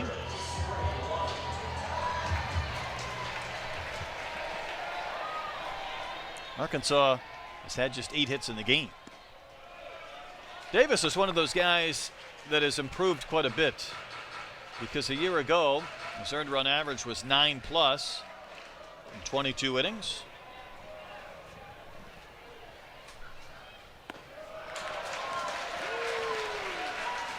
I think if you're Arkansas right here, Jared Sprague-Lott, you got to take until you get a strike. When you're down 3, base runners is the key.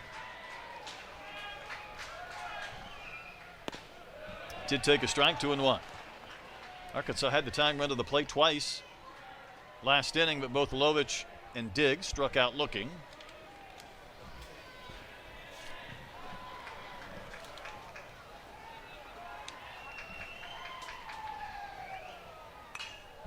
Fouled right back to the netting. Really good pitch right there by Tyler Davis. Really tied up Jared Sprague-Lott. Fastball up and in.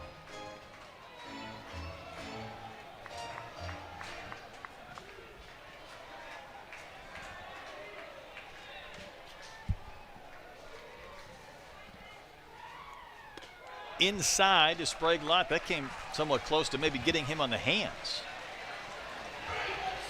Sometimes you want to take one for the team. I don't think you want to take one off the hands. Probably not. Arkansas hoping to get a base runner to begin the 9th. How about a fly ball instead? There's O'Brien. Came on last inning in center. He's pretty casual on that catch, right? Yeah, That it glove was. didn't get above that belt for a long time. 2 hands, though. Norm DeBryan would be proud. He was a big 2 hands guy.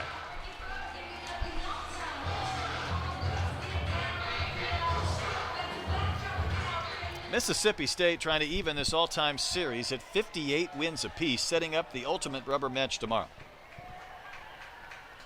Stovall's 2-run homer back in the 5th was a jolt of hope for the Razorbacks.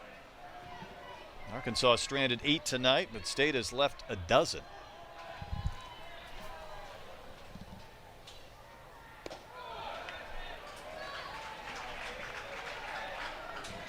Peyton Stovall just looks very comfortable in the box. Even on balls out of the zone, just you can tell when hitters know that strike zone and are seeing that baseball big. Another fly ball to O'Brien. This is up there a long ways. But the play will be made. 2 outs.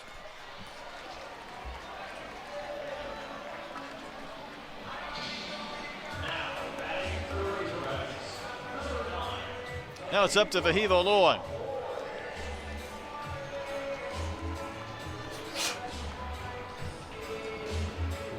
Two for 4, couple of doubles for Vahiva.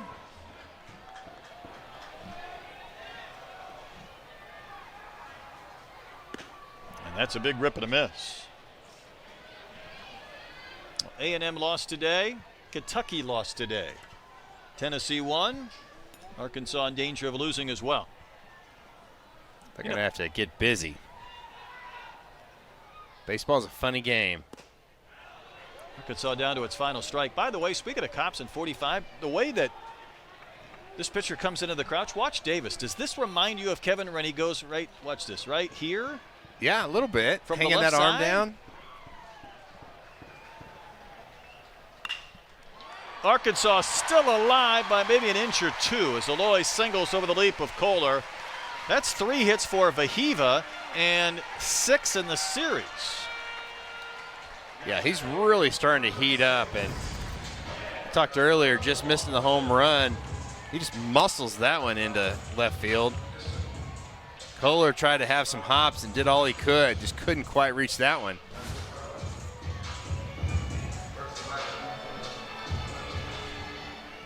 So McLaughlin is 0 for 2 with a couple of walks.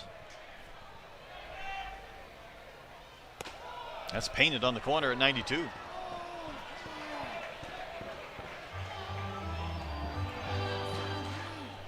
If Ben reaches, Hudson White is on deck, another one of the hotter Razorbacks. For the second sequence, Arkansas down to its final striker out.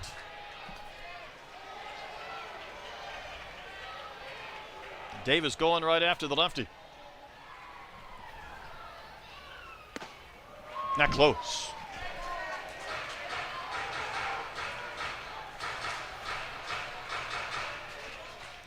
State never trailed in this game. They built an 8-0 lead, trying to hold on for an 8-5 win. Outside, 2-2.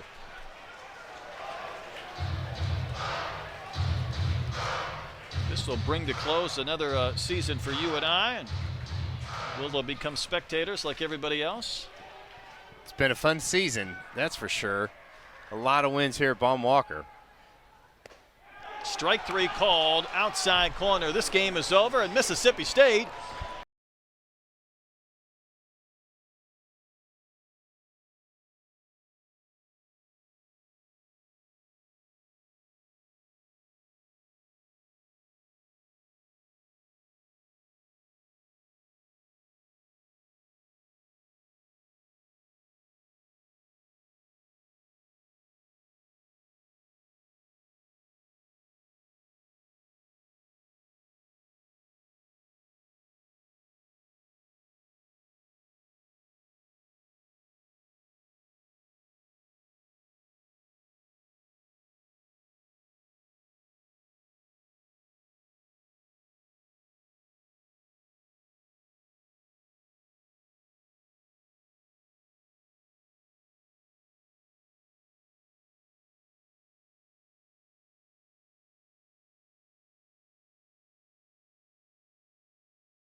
that lead. And it is Stovall, Aloy, and McLaughlin, 3, 4, and 5. So State had the first 8 runs. Arkansas scored the last 5 in this game of runs. Stovall, a 2-run homer in the 5th, just missed a homer in the 3rd.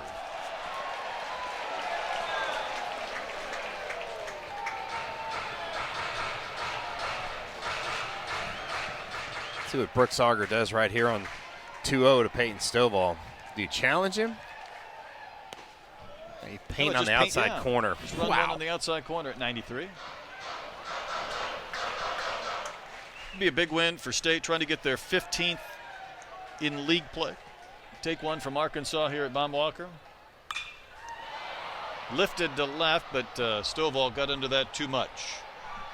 And the play will be made by Chance. When you look at Mississippi State, and there's a variety of different polls, but their highest rank is 12 from Baseball America. Perfect Game had them 20th. Coaches had them 15th. That's a pretty wide range there. It really is. 12 to 20. I think D1 Baseball really gives a lot of credit for wins in the SEC.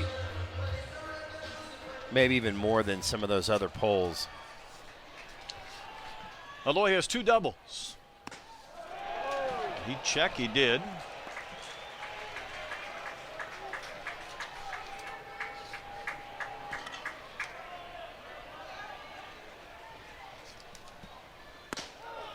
Pitch at the top of the zone for a called strike.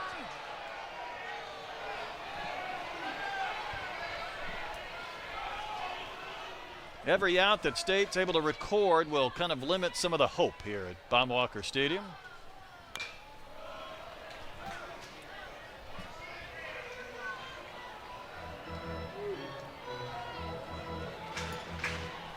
See Brooks Auger kind of starting to pitch with a little bit of emotion and some fire.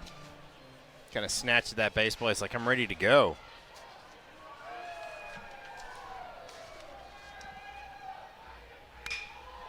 Aloy just slapped at that pitch off the end of the plate and flies one out to Downs for the second out of the inning. So a fly ball to left, a fly ball to right, a couple of harmless ones.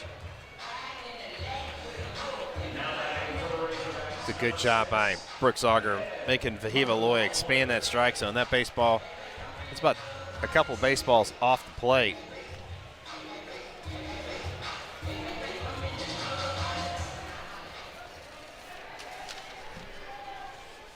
McLaughlin has walked twice and popped to short.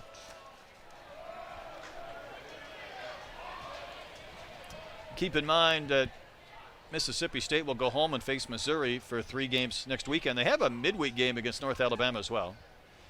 4 in a row at home. So, you know, you get a win tonight and a chance to win a series, and then 3 games at home against Missouri, and you're feeling really good about your chances. Absolutely. Not just be in the regional, but maybe get to do so at the Dude.